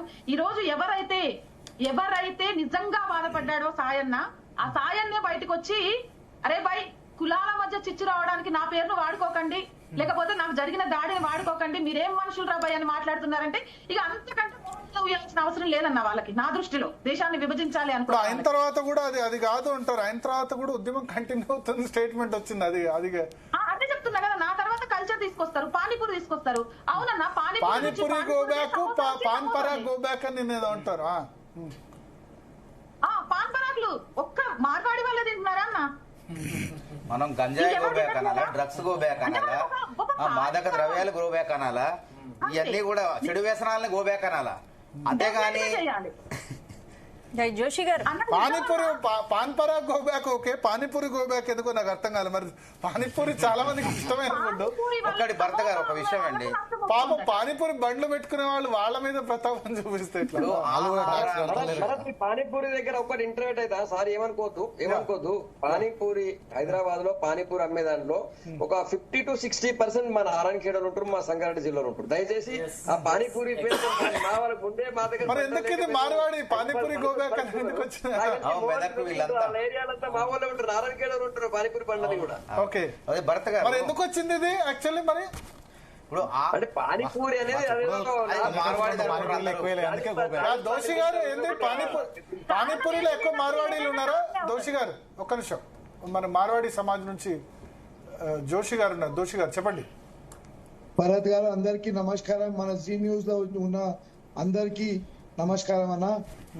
ఇవాళ పొద్దుటి నుంచి మనం చూసినాక ఒక గుజరాతీ సంఘం ప్రెసిడెంట్ గా నేను మన సాయన్నకి, మన అరవింద్ అన్నకి, మన ధరమన్నకి, ఆయన మనం ఇంత పెద్ద స్థాయిలో కూర్చున్నా కూడా మనకు బుద్ధి లాంటి పని ఆయన. మేము 5 రోజుల నుంచి ఈ మీడియా ముంగట వచ్చి మాట్లాడుతున్నాం, ఇట్లా అట్లా ఈడు ఎందుకు వాళ్ళు ఒక మంచి ఎగ్జాంపుల్ ఇచ్చింది ఇవాళ. ఎందుకంటే మనుషులు రెండే ఉన్నారు, ఒక స్త్రీ జాతి, ఒక మగ జాతి. ఇవి అన్ని మనం సృష్టించుకున్న జాతులు. మనము ఇప్పుడు సాయి అన్న గాని అరవింద్ అన్న గాని వాళ్ళు మనకి ఎంత మంచి ఎగ్జాంపుల్ ఇచ్చిండ్రు. అరే భయ్ నాకు గొడవ అయింది ఎస్కే జ్యువెలర్స్ తోని, వేరే ఏ జాతి మతంతో కాలేదు, నేను పర్టికులర్ గా ఒక మనిషితో నాకు గొడవ అయింది. మీరేమో మీడియాలో 3-4 రోజుల నుంచి డబ్బులు ఇచ్చి కాంప్రమైజ్ చేశారని విపరీతంగా ఇప్పుడు ఈ ఉద్యమం నడుపుతున్న వాళ్ళు మార్వాడి డబ్బులు ఇచ్చి సాయిని కాంప్రమైజ్ చేశారు, ఎంత కంప్యూటర్ పోయామని క్వశ్చన్ చేస్తున్నారు. ఇట్లా భరతన్న ఒక్క నిమిషం, ఇప్పుడు ఇట్లాంటి ఎవరు చెప్తున్నారు, ఆయనకు తెలివి రావాలి. మన సాయన్న ఏం చెప్పిండు, నేను కూడా ఆవేశంలో ఏదో ఒక 2 మాటలు మాట్లాడిండు. ఎవరైనా డబ్బు తీసుకున్నోళ్ళు ఇట్లాంటి ఎక్సెప్ట్ చేసుకుంటారా, నా వల్ల కూడా తప్పు అయిందని. ఎవరైనా మనం అందరము ఇట్లా పానీపూరి గో బ్యాక్, ఇప్పుడు పావ్ భాజీ గో బ్యాక్, మనం చెప్పాల్సింది pizza go back, burger go back, Coca Cola go back, KFC go back. ఇది మనం పానీపూరి పావ్ భాజీ వడాపావ్ గో బ్యాక్ ఎక్కడి వరకు ఇది మంచిదన్నా. ఇప్పుడు వాళ్ళు ఇద్దరు ఎంత పెద్ద పెద్ద మనసు చేసుకొని మన అందరికీ ఒక ఎగ్జాంపుల్ ఇచ్చిండు. బై మా గురించి గాని మా పేరు మీద గాని మీరు జాతి విభజన చేసుకోండి, చిన్న జాతి పెద్ద జాతి, పెద్దోడు చిన్నోడు, తప్పు మంచి అయింది. ఎవరు చేసిండు, ఆయన ఏమన్నాడు, ఎవరు నాకు కొట్టిండు నేను కోర్టులో చూసుకుంటా. దానికి మళ్ళీ ఇప్పుడు ఆయన మంచి మాటలు చెప్పి మన అందరికీ ఒకటి మంచి ఎగ్జాంపుల్ ఇచ్చిండు కి భయ్ మనం అందరం కలిసి ఉండాలి. ఎవరు మార్వాడి వాళ్ళు కూడా నా గురించి హాస్పిటల్ వచ్చిండు, మార్వాడి గుజరాత్ వాళ్ళు కూడా నా గురించి పోలీస్ స్టేషన్ కు వచ్చినారు. అట్లా పెద్ద మనసు మాట్లాడేసి ఎవరు ముంగట వస్తారు సార్? ఇప్పుడు అందరికి రచ్చగొట్టదే ఉంటది. ఇది మాసంటూ వాళ్ళే 3 రోజుల నుంచి. ఇప్పుడు నేను మా సంపత్తు మా బ్రదరు ఆయన చెప్పి అట్లాంటి 15-20 మంది నా బ్రదర్ చెప్పి నాకు, ఏం జిగ్నేష్ నువ్వు ఇట్లా తెలంగాణ ఉందో తాగబుతోలు అంటే, అన్నా మిమ్మల్ని అందరినీ మళ్ళా ఒకసారి సమాపన చెప్తున్నాం. అట్లా ఉంటే ఉద్దేశంతో నేను ఏం చెప్పలే. మన తెలంగాణ కల్చర్ ఉంటది భయ్, 1000 రూపాయలు సంపాదించడానికి 2000 వచ్చేస్తే ఒకరోజు పనికి పోకుండా ఉందాం రా భయ్ అన్నాం. దానికి ఒక రాంగ్ వేలో తీసుకోపోతున్నాం. మన తెలంగాణ బ్రదర్ కి అందరికి లేదే ఒక 2 చేతులు పెట్టి దండం పెడుతున్నామా.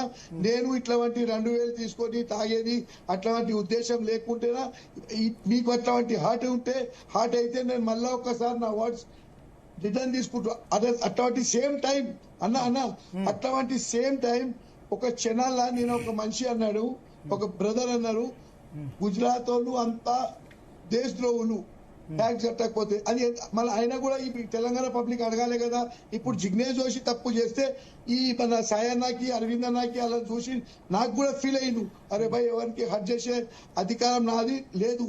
దాని గురించే నేను మిమ్మల్ని అందరినీ 2 చేతులు పెట్టి దండం పెట్టినా. అన్న మీకు అట్లాంటి ఉద్దేశంతో మీరందరు హట్ అయితే నేను దానికి మళ్ళీ ఒకసారి సారీ అందరి ముంగట చెప్తున్నా. మీరెందుకు ఆ విధంగా స్టేట్మెంట్ ఇవ్వాల్సి వచ్చింది? నేను అట్లాంటి ఉద్దేశంతో చెప్పలేదు సార్. అట్లా సేమ్ టైము ఆ చెన్నైలో గుజరాతీ మార్వాడి దేశద్రోహుడు, అది ఎంతవరకు నిజం అన్న? ఆ వర్డ్స్ రిటర్న్ తీసుకుంటారా తీసుకోరా? ఎవరు చెప్పింది? నరేంద్ర మోడీ మీద కోపం ఉంటే గుజరాతీ వాళ్ళందరి మీద తీసేట. మహాత్మా గాంధీ పుట్టిన నెల గుజరాత్, సర్దార్ వల్లభాయ్ పటేల్ లేకపోతే హైదరాబాద్ సంస్థానం ఎక్కడిది? గుజరాతీలు లేకపోతే రాజస్థానీలు అందరి మీద కోపం. భరతన్న మనకు హైదరాబాద్ ఎవరు తెచ్చిండు? సర్దార్ వల్లభాయ్ పటేల్. అది చెప్తున్నా. గాంధీ పుట్టిన నేలలు కూడా తప్పంటే గుజరాతీలంతా దేశద్రోహులు, ఇదొక ఫ్యాషన్. ఇది అంటే నరేంద్ర మోడీ మీద కోపం, ఓకే మీరు నరేంద్ర మోడీ మీద కోపం ఉంటే తీర్చుకోండి, అమిత్ షా మీద కోపం ఉంటే పెట్టుకోండి, కానీ ఒక రాష్ట్రం మొత్తం మీద కోపం వాళ్ళేం పర్మనెంట్ కాదు కదా. యాక్చువల్లీ ఈ విషయం ఏంటంటే ప్రతి దాంట్లో ఈ ప్రపంచంలో ప్రతి దాంట్లో ఒక మంచి మంచి ఉంటుంది. ఏ కల్చర్ అయినా సరే, ఏ మతం అయినా సరే. నా భరతన్న నేను ఒక్కటి మాట, ఇప్పుడు దుబాయ్లలో ఇన్ని సంవత్సరాల నుంచి దుబాయ్లో ఎప్పుడు లేదు. ఇప్పుడు దుబాయ్ వాళ్ళు మన తెలంగాణలో వచ్చి దుబాయ్లో ప్రాపర్టీ కొనుక్కోమని చెప్పి మమ్మల్ని మన తెలంగాణ వాళ్ళని రిక్వెస్ట్ చేస్తున్నాం. చాలా మంది తెలంగాణ వాళ్ళు దుబాయ్లో ప్రాపర్టీ కొనుక్కున్నాము. ఇప్పుడు దుబాయ్ అట్లాంటి దేశంలో కూడా మమ్మల్ని పిలిపించి ప్రాపర్టీ కొనుక్కోమని తెలంగాణలో వచ్చి చెప్తున్నాం. అట్లాంటి టైంలో ఈ గుజరాతీ గోబ్యాక్, మార్వాడి గోబ్యాక్ ఎంతవరకు నిజమన్నా? ఇప్పుడు పానీపూరి గోబ్యాక్, పావ్ భాజీ గోబ్యాక్ చెప్పకుండా pizza go back, coke go back, burger go back అని చెప్పాలి. మనం అట్లాంటి ఓ ఇట్లా చేస్తున్నాము. నేనేమంటున్నా అన్న, అందరం కలిసిమలిసి ఉండాలి. నిన్ననే మనం అంటున్నాము మన బిజినెస్ లలో ఎట్లాంటి ప్రాబ్లమ్స్ వస్తుంటే మనం అందరం ఒకటి కమ్యూనిటీ బిజినెస్ అంటే ఒక కమ్యూనిటీలో కూర్చొని అన్న నాకు ఎలక్ట్రిక్ బిజినెస్, నాకు ఈ ప్రాబ్లం వస్తుంది, నాకు అన్న శానిటరీ బిజినెస్, నాకు ఈ అందరం కూర్చొని ప్రభుత్వం దగ్గర పోయి కూర్చొని సార్ ఈ ఫలానా దుకాణాలలో ఇట్లాంటి ఎవరైనా సార్ జిఎస్టీ తీసుకున్నాక బిల్ ఇవ్వకపోతే అది ఎవరి బాధ్యత సార్? భరతన్న నగరం విశ్వ మానవ నగరం ఇది. ఇంకో ఆరోపణ ఉంది ఏంటంటే మీరు డిజిటల్ పేమెంట్స్ పెట్టట్లేదు, చాలా చోట్ల డిజిటల్ పేమెంట్స్ గూగుల్ పేలు ఫోన్ పేలు యాక్సెప్టబుల్ లేదంటారు, నిజమేనా తోషి గారు? ఇవాళ రేపు బండి మీద అట్టి పండు కూడా కోడ్ పెట్టి అరటి పండ్ల బండి కూడా పెడుతున్నారు, మీరు పెట్టట్లేదు అంటారు. అది సరే అన్న, ఒకటి ఇద్దరు తప్పు చేస్తే మొత్తం జాతికి మీరు దేశ దౌలు చెప్పేది నిజమనా? ప్రతి జాతిలో అడుగుతా మీకు జిగ్నేష్ గారు, ఇప్పుడు తెలంగాణ సమాజానికి మీరు బేషరతు క్షమాపణలు చెప్తాము అనేసి అంటున్నారు కదా, ఆ క్షమాపణ చెప్పేసిండ్రు. కానీ ఇప్పుడు మీరు గుజరాతీ సమాజ్ నుంచి మీరు మాట్లాడుతున్నారు కాబట్టి ఇదే గుజరాతీ సమాజ్ నుంచి, ఇదే మార్వాడి సమాజ్ నుంచి ఇప్పుడు తెలంగాణ వాదులుగా మేము చెప్తుంది ఏంటంటే, ఇప్పుడు ఇక్కడున్న వైశ్యులు కానివ్వండి, ఇక్కడున్న గోల్డ్ స్మిత్ వాళ్ళు కానివ్వండి, వాళ్ళందరూ ఒకటే చెప్తున్నారు, జిఎస్టీ ఈ పన్ను కట్టట్లేదు అనేసి మార్వాడి అండ్ గుజరాతీ. సో ఇవన్నీ అయ్యేటట్టు మీరు చేయండి. ఇక్కడ మీరు క్షమాపణలు చెప్పడం ఇదంతా మీ సైడ్ నుంచి మీరు చేయించండి ఒకసారి. అన్న మేము ఇప్పుడు బిజినెస్ అన్న ఇప్పుడు తెలంగాణలో ఎంతమంది గుజరాతీలో కూడా ఎన్ని కులాలు ఉన్నాయి, మార్వాడీలో కూడా ఎన్ని కులాలు ఉన్నాయి, ఏ డిస్టిక్ లో మనము దాని గురించి ప్రభుత్వం తన పని చేయాలి సార్. ఇప్పుడు నా కులం అని పోయి నువ్వు దొంగ గవర్నమెంట్ చేయాల్సిన పని అంటే మీ సమాజం నుంచి एक वीडियो आप भी एक रिलीज कर दीजिए जो यहाँ पे तेलंगाना वालों के। भाई साहब आपका बोलना बिल्कुल सही है, मैं क्या बोल रहा हूँ, గవర్నమెంట్ కూడా రేవంత్ రెడ్డి సర్కారు గత ప్రభుత్వంలో 1400 కోట్ల జిఎస్టీ దొబ్బారు ఒక ఐఏఎస్ అధికారి సోమేష్ కుమార్ దొబ్బితే అక్కడి నుంచి కూడా చాలా జాగ్రత్తగా జిఎస్టీ అధికారులని పన్ను ఎవరైతే వాణిజ్య పన్నుల అధికారులను అప్రమత్తంగా పెట్టి ₹1 ఆదాయం తగ్గకుండా ప్రభుత్వానికి వచ్చే విధంగా మేము ప్రయత్నాలు చేస్తున్నాం. మంచిదే. కాబట్టి ఇక్కడ ఏంటంటే మనం కూడా మన బాధ్యత కూడా ఉంది. అంటే మార్వాడి రిసిప్ట్ ఇవ్వట్లేదు అంటే సామాన్య ఆర్యవయసు రిసిప్ట్ రసీదు ఇవ్వట్లేదు అంటే అర్థమైంది ₹1 తక్కువకి ఇస్తాడని అర్థం మనకాడ. అంటే ₹1 తక్కువకి వస్తుందని చెప్పి పన్ను ఎగ్గొట్టడం వల్ల ఎవరు నష్టపోతున్నారు? ఈ రాష్ట్రంలో సంక్షేమ పథకాలు పేదలు నిరుపేదలు ఇబ్బంది పడుతున్నారు. ప్రభుత్వాలు అమలు చేయాలంటే ఇబ్బందులు ఉన్నాయి. కాబట్టి ఈ గొడవ అనేది ఒక మంచి జరిగిందండి, లోక కళ్యాణం జరిగింది. ఎందుకంటే ఇది జరగటం మూలంగా ఎవరైతే జిఎస్టీ ఎగ్గొడుతున్నారో వాళ్ళు చాలా అప్రమత్తంగా ఉంటారు, ఎగ్గొట్టే అవకాశం లేదు. వినియోగదారుడు కూడా అర్థమైపోయింది. నవత ఏదో చెప్పాలనుకుంటారు, నవత చెప్పండి అన్న. ఒక్క విషయం అన్న, మీరు జిఎస్టీ కరెక్ట్ గా కడుతున్నారు అని మాట్లాడితే పానీపూరి అంటారు, పానీపూరి గురించి మాట్లాడితే దాండియా అంటారు. వీళ్ళ ఉద్దేశం బతుకమ్మ ఉన్నది, మన బతుకమ్మ ఉన్నది, బోనాలు దాండియా సరే, పానీపూరి అంటే ఓకే కానీ నా ఒక్క నిమిషం, పానీపూరి అంటే ఓకే అంటా కానీ దాండియా గురించి అంటే నేను ఆల్రెడీ ఉతికేసి అది వైరల్ కూడా అయింది. ఎందుకంటే హిందూ పండుగల గురించి అంటే ఊరుకోం మేము. తెలంగాణ డెవలప్మెంట్ మీద తెలంగాణ ఎక్కడికో వెళ్ళాలనుంటే వీళ్ళే ఎవరైతే ఈ తుకుడా గ్యాంగ్ ఉందో మీ దగ్గర కూడా మన సంతృప్త భావంతో ఆలోచిస్తాను. ఇది ఒకరి తర్వాత ఒకళ్ళు నవత చెప్పండి. అక్క నేను భరతన ఒకటే చెప్తున్నాము. ఇప్పుడు మన పెండిల సంప్రదాయాలు వచ్చింది కోలాటాలు అంటే తెలుగులో దాండియాలు, హిందీలో దాండియా అంటారు దానికి. ఇది ఖాళీ వర్డ్స్. ఇప్పుడు కోలాటాలు చేస్తలేదు సన్న మన పెళ్లిళ్ళ. నేను ఏమంటున్నా, మనం అందరం కలిసిమలిసి ఉండేది పోయి ఇప్పుడు మనకు ప్రమాదం ఉండదు చైనాతోని, పాకిస్తాన్ తోని, అమెరికాతో. అది పోయి మనం కొట్లాడితే ఆ దేశంలో అన్ని దేశంలో మన టీవీ పోతుంది. అందరూ హైదరాబాద్ అనేది మినీ ఇండియా అన్ని మతాలు ఉన్నాయి, భిన్నత్వంలో ఏకత్వం ఉన్నది. అంతకు మించి విశ్వ నివాస నగరం ఇది, కస్మోపాలిటన్ నగరం. ఇక్కడ అదొద్దు ఇదొద్దు అంటాం. ఇప్పుడు హోటల్స్ ఉన్నాయి, మన కడుపు నిండా నచ్చిన బిర్యానీ, ఆ రుచికరమైన బిర్యానీ ఎక్కడ ఉంటే అది ముస్లిందా హిందూదా అని చూడం. ప్యారడైజ్ పోతాం, బావర్చికి పోతాం, లేకపోతే ఇంకో హోటల్ పోతాం. ఇది ముస్లిం కూడా బిర్యానీ ఆగం, హిందువులందరూ కూడా పోతున్నారు. హిందూ బిర్యానీ షాపులు ఆడ వెలవెలపోతున్నాయి. ఎక్కడ రుచికరంగా నాణ్యతమైనటువంటి ఆహారం ఉంటుందో, పరిశుభ్రమైన ఆహారం ఉంటుందో అట్లాంటి దగ్గరికి ప్రజలు పోతారు తప్ప దీన్ని ఈ కులం ఓడు ఆ మతం ఓడు. ఇది మన ప్రపంచ నగరం. ఇది విశ్వమానవ నివాస నగరం హైదరాబాదు. ఈ సంకుచిత భావాలతో ఎవరు కూడా ఆలోచించకండి, మనం ఎక్కడున్నామో ఒకసారి తెలుసుకోండి, అనాగరికంగా ఆటవిక సమాజానికి వెళ్ళకండి అని చెప్పి కాంగ్రెస్ పార్టీ తరఫున నేను చెప్తాను. ఇదే హైదరాబాద్ ఇదే తెలంగాణని ఇక్కడ గొడవలు జరగొద్దు అనేసి SCRPS అనేసి ఈ ఆర్గనైజేషన్ నుంచి మోహన్ అన్న కావచ్చు, అరవింద్ కావచ్చు, నేనైనా కావచ్చు నిలబడి ఈ రోజు తెలంగాణలో ఇలాంటి వాళ్ళు వచ్చేసి హైజాక్ చేయొద్దు. తెలంగాణ గవర్నమెంట్ ఇప్పుడు అందరిని బాగానే చూసుకుంటుంది, ఇక్కడ ఉన్న కాంగ్రెస్ ప్రభుత్వం అయినా. మేము హిందూ నిజంగా హ్యాట్స్ ఆఫ్ మీకు, నిజంగా హ్యాట్స్ ఆఫ్. ఎందుకంటే ఒక్క నిమిషం, నిజంగా హ్యాట్స్ ఆఫ్. ఎందుకంటే ఈ సంఘటనను దృష్టిలో పెట్టుకొని కొద్దిమంది అసాంఘిక శక్తులు చొరబడి దీన్ని ఒక ఏమంటారు, దీని ఒక ఇష్యూ చేసుకుని దాని అందరూ అనట్లేదు, రౌండ్ టేబుల్ మీటింగ్ లో పాల్గొనే వాళ్ళు అందరని అనట్లేదు. చాలా మంది ఉన్నారు, పృథ్వీరాజ్ ఉన్నారు, తెలంగాణ విటలు ఉన్నారు, వాళ్ళు వేరే ఇష్యూస్ మీద, తెలంగాణ ఇష్యూస్ మీద ఫైట్ చేస్తున్నారు. అందరు కాదు. సో కొద్దిమంది అసాంఘిక శక్తులు చొరబడి దీన్ని ఒక అవకాశంగా మలుచుకొని, చాలా మంచి వాళ్ళు ఉన్నారు దానిలో పాల్గొన్న వాళ్ళు, దీన్ని ఒక ఇష్యూగా మార్చుకొని వాళ్ళు దీన్ని చిచ్చు పెట్టే ప్రయత్నం చేశారు. సో ఇప్పుడు నా రాష్ట్రం తలబెడితే నేను ఊరుకోవాలా? నా రాష్ట్రాన్ని, నాకు కనబడుతుంది కుట్ర, నా తెలంగాణ రాష్ట్రాన్ని తగలబెట్టాలి, హైదరాబాద్ ను నిర్జీవం చేయాలని చూస్తున్నారు. ఆల్రెడీ హైడ్రాకు సంబంధించి హైడ్రా ఉద్దేశం ఒకటైతే వేరే ఉద్దేశంతో ఆగిపోయింది, మొత్తం బిజినెస్ ఆగిపోయింది. GST negative growth rate Telangana. ఇప్పుడు మార్వాడీస్ కూడా గోబ్యాక్ అంటే నెగటివ్ గ్రోత్ రేట్ నుంచి ఇంకెంత పోతుంది అన్న? ఇక్కడ భాష గురించి ఇక్కడ కొట్లాటలు లేవు. మీరు కర్ణాటకలో వెళ్తే కన్నడ ఎందుకు మాట్లాడలేదు అనేసి ఫైట్ చేస్తారు, తమిళనాడుకి వెళ్తే తమిళ్లోనే మాట్లాడాలి, హిందీ మాట్లాడొద్దు అంటారు, మహారాష్ట్రలో మరాఠీ మాట్లాడాలి అంటారు. ఉన్న వాళ్ళు ఆంధ్రలో పల్లెటూరులో ఉన్న వాళ్ళు కూడా, తెలంగాణలో పల్లెటూరులో ఉన్న వాళ్ళు కూడా హిందీలో ఎవరైనా మాట్లాడితే హిందీలో ఆన్సర్ ఇస్తారు.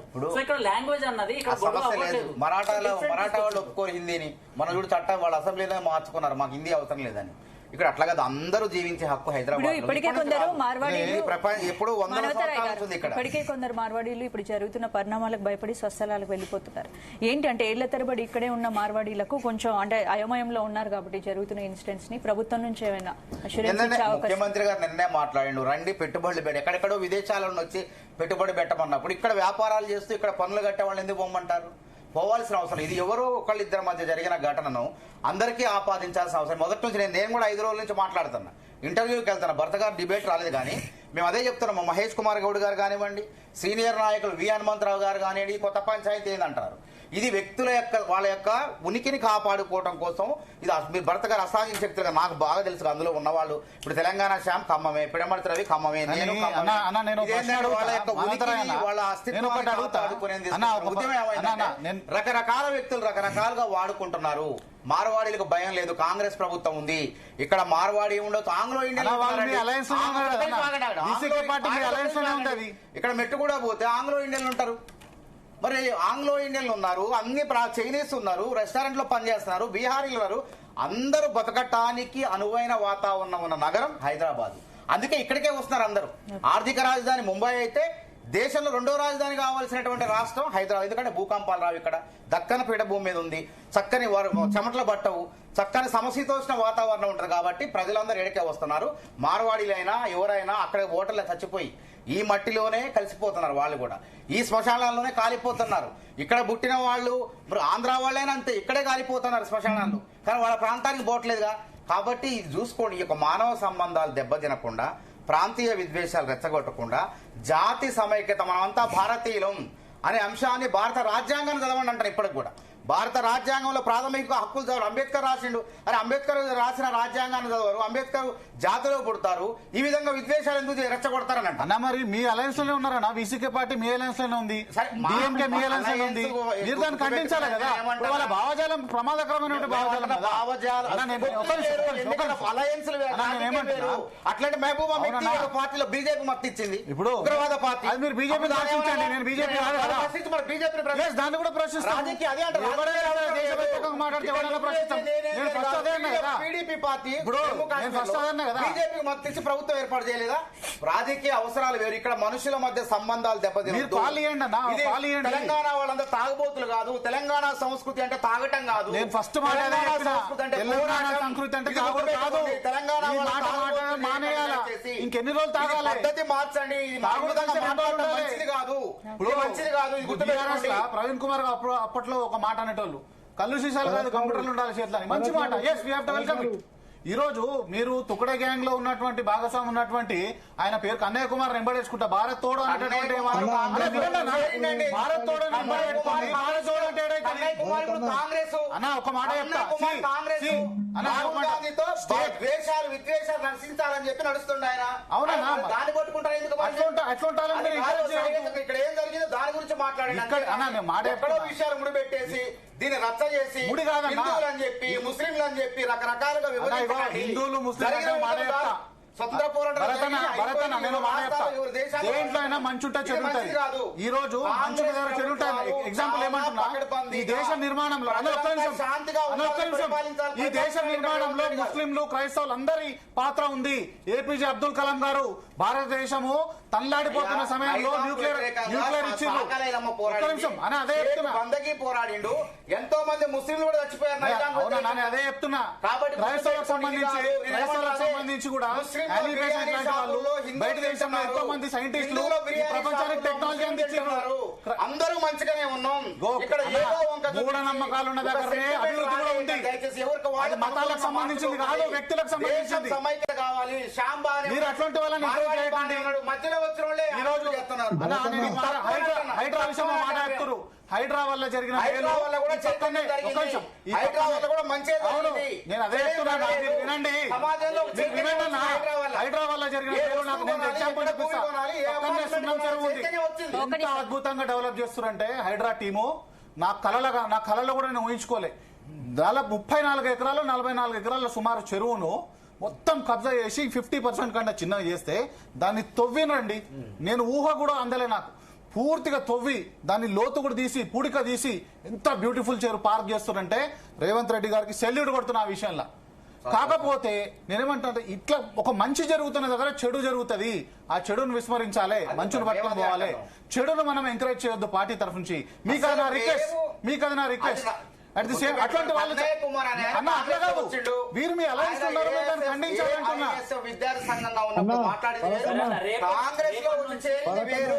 అది గుర్తుపెట్టుకుంటే దోషి గారు చెప్పాలనుకుంటే దోషి గారు చెప్పండి. మనము ఇవాళ నేనే చెప్తున్నా, సాయన్నాకి అరవింద్ అన్నను చూసి నాకంట చిన్నోడు కాబట్టి నేనే రియలైజ్ చేసి గుజరాతీ సంఘం అధ్యక్షుడు నా తెలంగాణలో ఉన్న సోదరులకు నా వల్ల ఎట్లయినా మాటల్లో నేను అట్లా ఉద్దేశంతో చెప్పలేదు.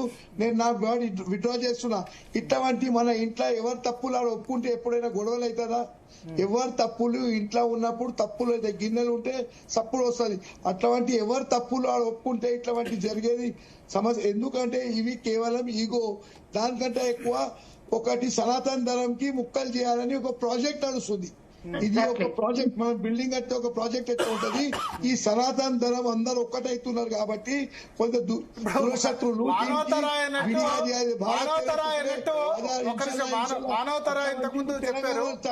ఏ నినాదం వెనుక ఎవరి ప్రయోజనం ఏ నినాదం వెనుక ధర్మాన్ని వారు కాపాడుకోవడానే కానీ సమస్య అది కాదు. సనాతన ధర్మానికి గొడవకి గోబ్యాక్ మార్వాడికి సంబంధమే లేదు. మీరు తెలవక మాట్లాడుతున్నారు. ఇవన్నీ కూడా కొత్త సమస్యలు సృష్టిస్తున్నారు. ఫస్ట్ టైం నేను జీటీవీకి థ్యాంక్ యూ చెప్తున్నా. ఇట్లా భరతన్న మీకు గానీ మొత్తం జీటీవీ ఛానల్ కి ప్రశాంతంగా వాతావరణంగా సుభాష్ చంద్ర గారు దేశ సమగ్రత కోసం వసుదైక కుటుంబం కోసమే పెట్టారు. మా నినాదమే అది. దాని గురించి పెట్టింది దేశం మీకు అప్పుడు చాలా మంది తెలీదు. జేఎన్యూలో తుకుడే గ్యాంగ్ నినాదాలు చేసింది ఫస్ట్ ఇదే డిఎన్ఏ షోలో అప్పుడు సుధీర్ చౌదరి అక్కడ జేఎన్యూలో మన జవహర్లాల్ నెహ్రూ యూనివర్సిటీలో తుకుడే భారత్ తుమ్కో తుకుడే కరెంగే అన్నప్పుడు దాన్ని బయట పెట్టి జీ ఛానల్. చాలా మంది తెలియదు. మార్వాడి కాదు, మా చైర్మన్ సుభాష్ చంద్రబోస్ గారు, మా సుభాష్ చంద్ర గారు మార్వాడి కాదు, ఆయన రాజస్థాన్ కు సంబంధించిన వ్యక్తి. ఈ ఇష్యూలో సరే, ఆయన హర్యానాకు సంబంధించిన వ్యక్తి, రాజస్థాన్ వ్యక్తి కానే కాదు. ఆయన రాజస్థాన్ వేరు, హర్యానాకు సంబంధించిన వ్యక్తి, హర్యానాలో పుట్టి పెరిగిన వ్యక్తి. ఓకే, ఆయన రాజస్థాన్ సంబంధించిన వ్యక్తి కాదు. చాలా మంది క్లారిటీ ఇస్తున్నా. ఎందుకు దీన్ని సపోర్ట్ చేస్తున్నారంటే గతంలో భారత్ తుమ్కో చూడండి 1 నిమిషం నిన్న కంప్లీట్ అయింది. 2016-17లో భారత్ తుమ్కో తుకుడా తుకుడా కరేంగే అని దేశ రాజధాని నడిబొడ్డున జేఎన్యూలో కొద్దిమంది చేసినప్పుడు దాన్ని ఫస్ట్ బయట పెట్టింది జీటీవీ, జీ న్యూస్. ఇదే ఇప్పుడు నేను చేస్తున్న డిఎన్ఏ షో, హిందీలో డిఎన్ఏ షోలో రాత్రి 9 గంటల చర్యలో భారత్ తుమ్కో తుకుడా తుకుడా కరేంగే అని కొద్దిమంది జవహర్లాల్ నెహ్రూ యూనివర్సిటీ క్యాంపస్ లో కొద్దిమంది పాకిస్తాన్ అనుకూల వ్యక్తులు ముక్కలు దేశాన్ని చేస్తామన్నప్పుడు దాన్ని స్టింగ్ ఆపరేషన్ చేసి బయట పెట్టింది జీటీవీ. కాబట్టి జీటీవీ ఎప్పుడు కూడా దేశ వ్యతిరేక చర్యల్ని ఎప్పుడు సపోర్ట్ చేయదు. జీటీవీ దేశ వ్యతిరేక, ఇదే G24 గంటలు, నేను మళ్ళీ చెప్తున్నా, ఇదే సుభాష్ చంద్ర గారు చైర్మన్ గా ఉన్నప్పుడు తెలంగాణ ఉద్యమాన్ని ఎవరు చూపించారు? G24 గంటలే కదా. తెలంగాణ వ్యతిరేకమని మాట్లాడుతున్న వాళ్ళకి సిగ్గుండాలి. ఎవరైతే మాట్లాడుతున్నారో జీటీవీ తెలంగాణ వ్యతిరేకం అంటే G24 గంటలు తెలంగాణ ఉద్యమాన్ని చూపించింది అప్పుడు G24 గంటలే కదా. చాలా మంది 2010-11 గుర్తున్న వాళ్ళకి దేశానికి వ్యతిరేకంగా చీమ చిటుక్కుమన్నా జీటీవీ సహించదు. జీ నెట్వర్క్ లో 18 ఛానల్స్ ఉన్నాయి. జీ న్యూస్, జీ బీహార్ ఉత్తరప్రదేశ్, జీ బీహార్ జార్ఖండ్, జీ ఉత్తరప్రదేశ్ ఉత్తరాఖండ్, జీ మధ్యప్రదేశ్ ఛత్తీస్గఢ్, జీ మహారాష్ట్ర అంటే G24 తాస్, జీ 24 గంటా బెంగాలీ ఛానల్, జీ తెలుగు, జీ తమిళ్, జీ కన్నడ, జీ మలయాళం. ప్రతి రాష్ట్రంలో మేము ఉన్నాం. ప్రతి రాష్ట్రం దేశ ప్రోగ్రెస్ కు పాటుపడుతుంది. Yes, so it's our responsibility. దేశాన్ని ముక్కలు చేసేందుకు ఎవరైనా ప్రయత్నం చేస్తే దాన్ని ఎట్టి పరిస్థితుల్లో Zee TV సహించదు. At the same time Hindu మతం మీద కుట్రలు జరిగితే సహించదు. ఇతర మతాలని మేము రెస్పెక్ట్ చేస్తాం. కానీ తల్లి లాంటి మా మతం మీద నిందలేసి మా పండుగల మీద మా వ్యవహారాల మీద వేరే వాళ్ళు కుట్ర చేసి దీన్ని ముక్కలు చేస్తే దాన్ని కూడా సహించదు. అలా ఇక్కడ ఎవ్వరికి కూడా తెలంగాణ మీద ప్రేమో లేకపోతే తెలంగాణ కల్చర్ దెబ్బతింటుందా, నిజంగా తెలంగాణ మీద ప్రేమ ఉంటే దామగుండం నావీ రైడర్ విషయంలో వీళ్ళు చేసింది ఏంటి?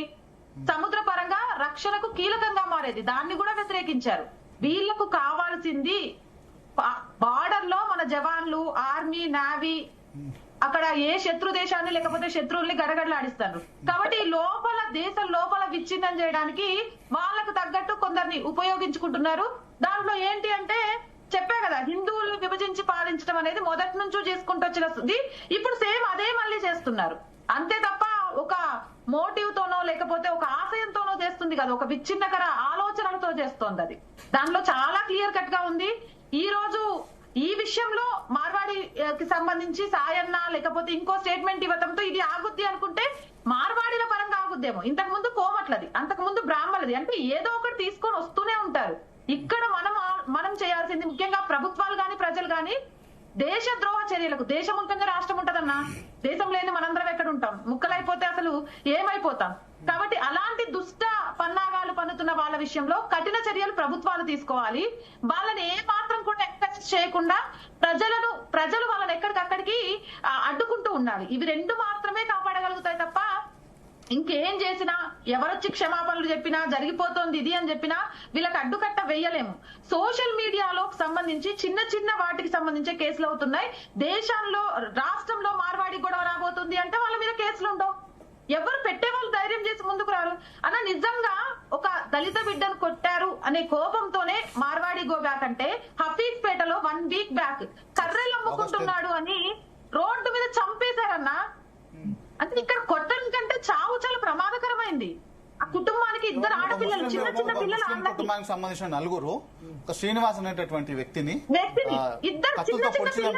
వీళ్ళకంటే వాళ్ళకి వ్యాపారం బాగా జరుగుతుందని ఆగస్ట్ 10th రోజు అదే మళ్ళీ ఒక 2 రోజుల అటు ఇటు ఒక దళిత యువతిని ఆల్రెడీ అంత ముందుకే వివాహమైనటువంటి ఒక పాకిస్తాన్ సంబంధించినటువంటి ముస్లిం యువకుడు పెళ్లి చేసుకొని ఆమెను మోసం చేసి ఒక బిడ్డ పుట్టిన తర్వాత మోసం చేసి మళ్ళీ ఇంకో పెళ్లి చేసుకోవడానికి వెళ్తే అక్కడ కేసు అయింది, ఎఫ్ఐఆర్ అయింది. దాని మీద కూడా పెద్ద అదేం లేదు. ఎందుకంటే ఇక్కడ పర్టికులర్ ఇన్సిడెంట్స్ ని టార్గెట్ చేస్తున్నారు తప్ప in the interest of Dalits అన్నిట్లో నడవట్లేదు. ప్లస్ ఈ ఉద్యమంలో కూడా అందరూ బ్రేకింగ్ ఫోర్సెస్ కాకపోవచ్చు. బత్తుల రామప్రసాద్ గారు అని ఉంటారు, అన్ని ఇష్యూస్ లో మంచి న్యాయంగా కొట్లాడతారు, కానీ వాళ్ళని కూడా పొల్యూట్ చేస్తున్నారు అట్లాంటి వాళ్ళని. ఇప్పుడు తెలంగాణకు సంబంధించి పృథ్వీరాజ్ గారు కానీ వీళ్ళందరూ ఆ యొక్క ఫోర్స్ లో ఒక ట్రాప్ అవుతున్నారని మా భావజాలం తప్ప అందరూ అట్లా ఉండకపోవచ్చు. తెలంగాణ శ్యామ్ గారికి మాత్రం ఖచ్చితంగా ఆ రకమైనటువంటి భావజాలంతో నడుస్తారు. అదే నేను ఇందాక బాధపడ్డాను, అట్లాంటి వాళ్ళని ఎంకరేజ్ చేయొద్దు. ఒక జాతి స్వతంత్రం కోసం కొట్లాడినటువంటి పార్టీ మీది, అట్లాంటి వాళ్ళని అసలు ఎంకరేజ్ చేయొద్దు. మేము కొత్త నినాదం పట్టుకొచ్చినాం. జై బాపు అంటే గుజరాత్, జై బాపు, జై భీము, జై సంవిధానం అని చెప్పి రాహుల్ గాంధీ గారు తిరుగుతూనే ఉన్నారు. మేము కూడా గ్రామ దిశపోతున్నాం సమైక్యత కోసం. ఇది గుర్తుపెట్టుకోండి. Okay okay. సో భారత్ మాతాకి జై అనాలి, అది ఎవరిష్టం మనదండి. భారత్ మాతాకి అంటారు, ఇంకేదైనా అనుకోవచ్చు. దేశాన్ని గౌరవించండి ఫస్ట్. ఎవరైనా అనుకోవచ్చు, ఎవరి ఇష్టం వచ్చినట్టు. మాత అనండి, తండ్రి అనండి, తల్లి అనండి, ఏదైనా అనండి, మీ ఇష్టం అది. దోషి గారు చెప్పండి. మనము అందరం ఒకటి చూసేది ఏంటంటే ఇలా అరవింద్ అన్న 2 చేతులు పెట్టి దండం పెట్టినట్టు మా గురించి కులం మతం కొట్టాడు చేయకండి, మాది ఎవరితోని కులంతోని లేకుంటే మాకు ఏ కులమోడు తిట్టలే, మేము ఆ కులమోడు చెప్పలే అని మనకు ఒక ఎగ్జాంపుల్ ఇచ్చిండు.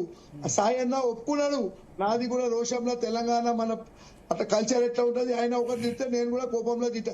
ఎవరు తన తప్పులు ఒప్పుకున్నారు అనుకో, ఎక్కడ ఇంట్లో కానీ రాష్ట్రంలో కానీ దేశంలో కానీ ఎటువంటి గొడవలు కానీ, ఇప్పుడు ఒకరు తప్పు చేస్తే మనం 5గురు ఆ దుకాణం పోవాలి, ఇన్కమ్ ట్యాక్స్ ని జిఎస్టీ నిలవాలి. అన్న ఈయన జిఎస్టీ పైసలు తీసుకోబోతుండ్రు, మాకు బిల్ ఇస్తలేడు అంటే ఎన్ని రోజు ఒకటిద్దరిని పట్టుకుంటే అందరు చక్కగా అయిపోతారు, ఏ కులవాడైనా కానీ. దానికి ఈ పర్టికులర్ ఇప్పుడు కేవలం ఇది ఒక ఎజెండా. మనం అందరికీ రిక్వెస్ట్ చేసేది ఒకటే, మనం సనాతనం అందరం ఒకటి ఉంటే ఎవ్వరు ఏం చేయలేము. వీళ్ళకి తెలుసు సనాతనంలో ముక్కలు అతి తొందరగా చేయవచ్చు, వేరే మతంలో చేయలేము. దాని గురించి ఒక సనాతన ధర్మాన్ని ముక్కలు చేయడం 100 మంది ఔరంగజేబులు వచ్చినా సాధ్యం. ఇది అర్బన్ నక్సలైట్ అన్నా, ఇది అర్బన్ నక్సలైట్ అని ఇదే పని. థ్యాంక్ యూ జిగ్నేష్ జోషి గారు, మానవతా రాయ్ గారు, సిద్ధు గారు, మోహన్ గారు, అదేవిధంగా నవత గారు, సంగప్ప గారు, రాకా సుధాకర్ గారు. సో చాలా మంది వాళ్ళ చర్చలో జాయిన్ అయ్యి వాళ్ళ ఒపీనియన్స్ తెలిపారు. ఒకటి మరొకసారి చెప్తున్నా, జీ స్టాండ్ దేశ సమగ్రతకు భంగం వాటిల్లే విధంగా, దేశాన్ని ముక్కలు చేసే విధంగా ఎవరు ప్రయత్నించినా దాన్ని ఎక్స్పోజ్ చేయడంలో, దాన్ని వ్యతిరేకించడంలో జీ ముందుంటుంది. 2017లో దేశ రాజధాని నడిబొడ్డున జేఎన్యూలో జవహర్లాల్ నెహ్రూ యూనివర్సిటీలో భారత్ తుమ్కో తుక్డా తుక్డా కరేంగే అని అన్న వాళ్ళని ఎక్స్పోజ్ చేసింది ఆ రోజు జీటీవీ. ఆ రోజు ఇదే డిఎన్ఏ షోలో జీ న్యూస్లో ఎక్స్పోజ్ చేసింది జీటీవీ. ఇవాళ కూడా ఎప్పుడైనా సరే దేశ సమగ్రతకు భంగం వాటిల్లే విధంగా, రాజ్యాంగ పరిధిలో ఏమైనా చేసుకోండి, రాజ్యాంగానికి వ్యతిరేకంగా దేశ సమగ్రతకు భంగంలో వాటిల్లే విధంగా చేస్తే మాత్రం మేము ఖచ్చితంగా ఊరుకోం. అందుకనే ఈ ఉద్యమంలోకి అసాంఘిక శక్తులు చొరబడ్డాయి. ఉద్యమంలో పాల్గొట్టిన వాళ్ళందరూ అసాంఘిక శక్తులు అనను. ఉద్యమంలో పాల్గొట్టిన వాళ్ళు మంచి వాళ్ళు కూడా ఉన్నారు. వాళ్ళు మేబీ తెలంగాణ సంబంధించిన వాళ్ళకి న్యాయం చేయాలని అనుకుంటున్న వాళ్ళు కూడా ఉన్నారు. కానీ అసాంఘిక శక్తులు చొరబడ్డాయి. ఆ చొరబడకుండా చూసుకోవాల్సిన బాధ్యత కూడా వాళ్ళది. చిన్న బ్రేక్ తీసుకుందాం. బ్రేక్ తర్వాత కాళేశ్వరం మీద case, Kaleshwaram commission, PC Ghosh commission మీద ఇవాళ హైకోర్టులో ఆర్గ్యుమెంట్ జరిగే అంశం మీద చర్చిద్దాం.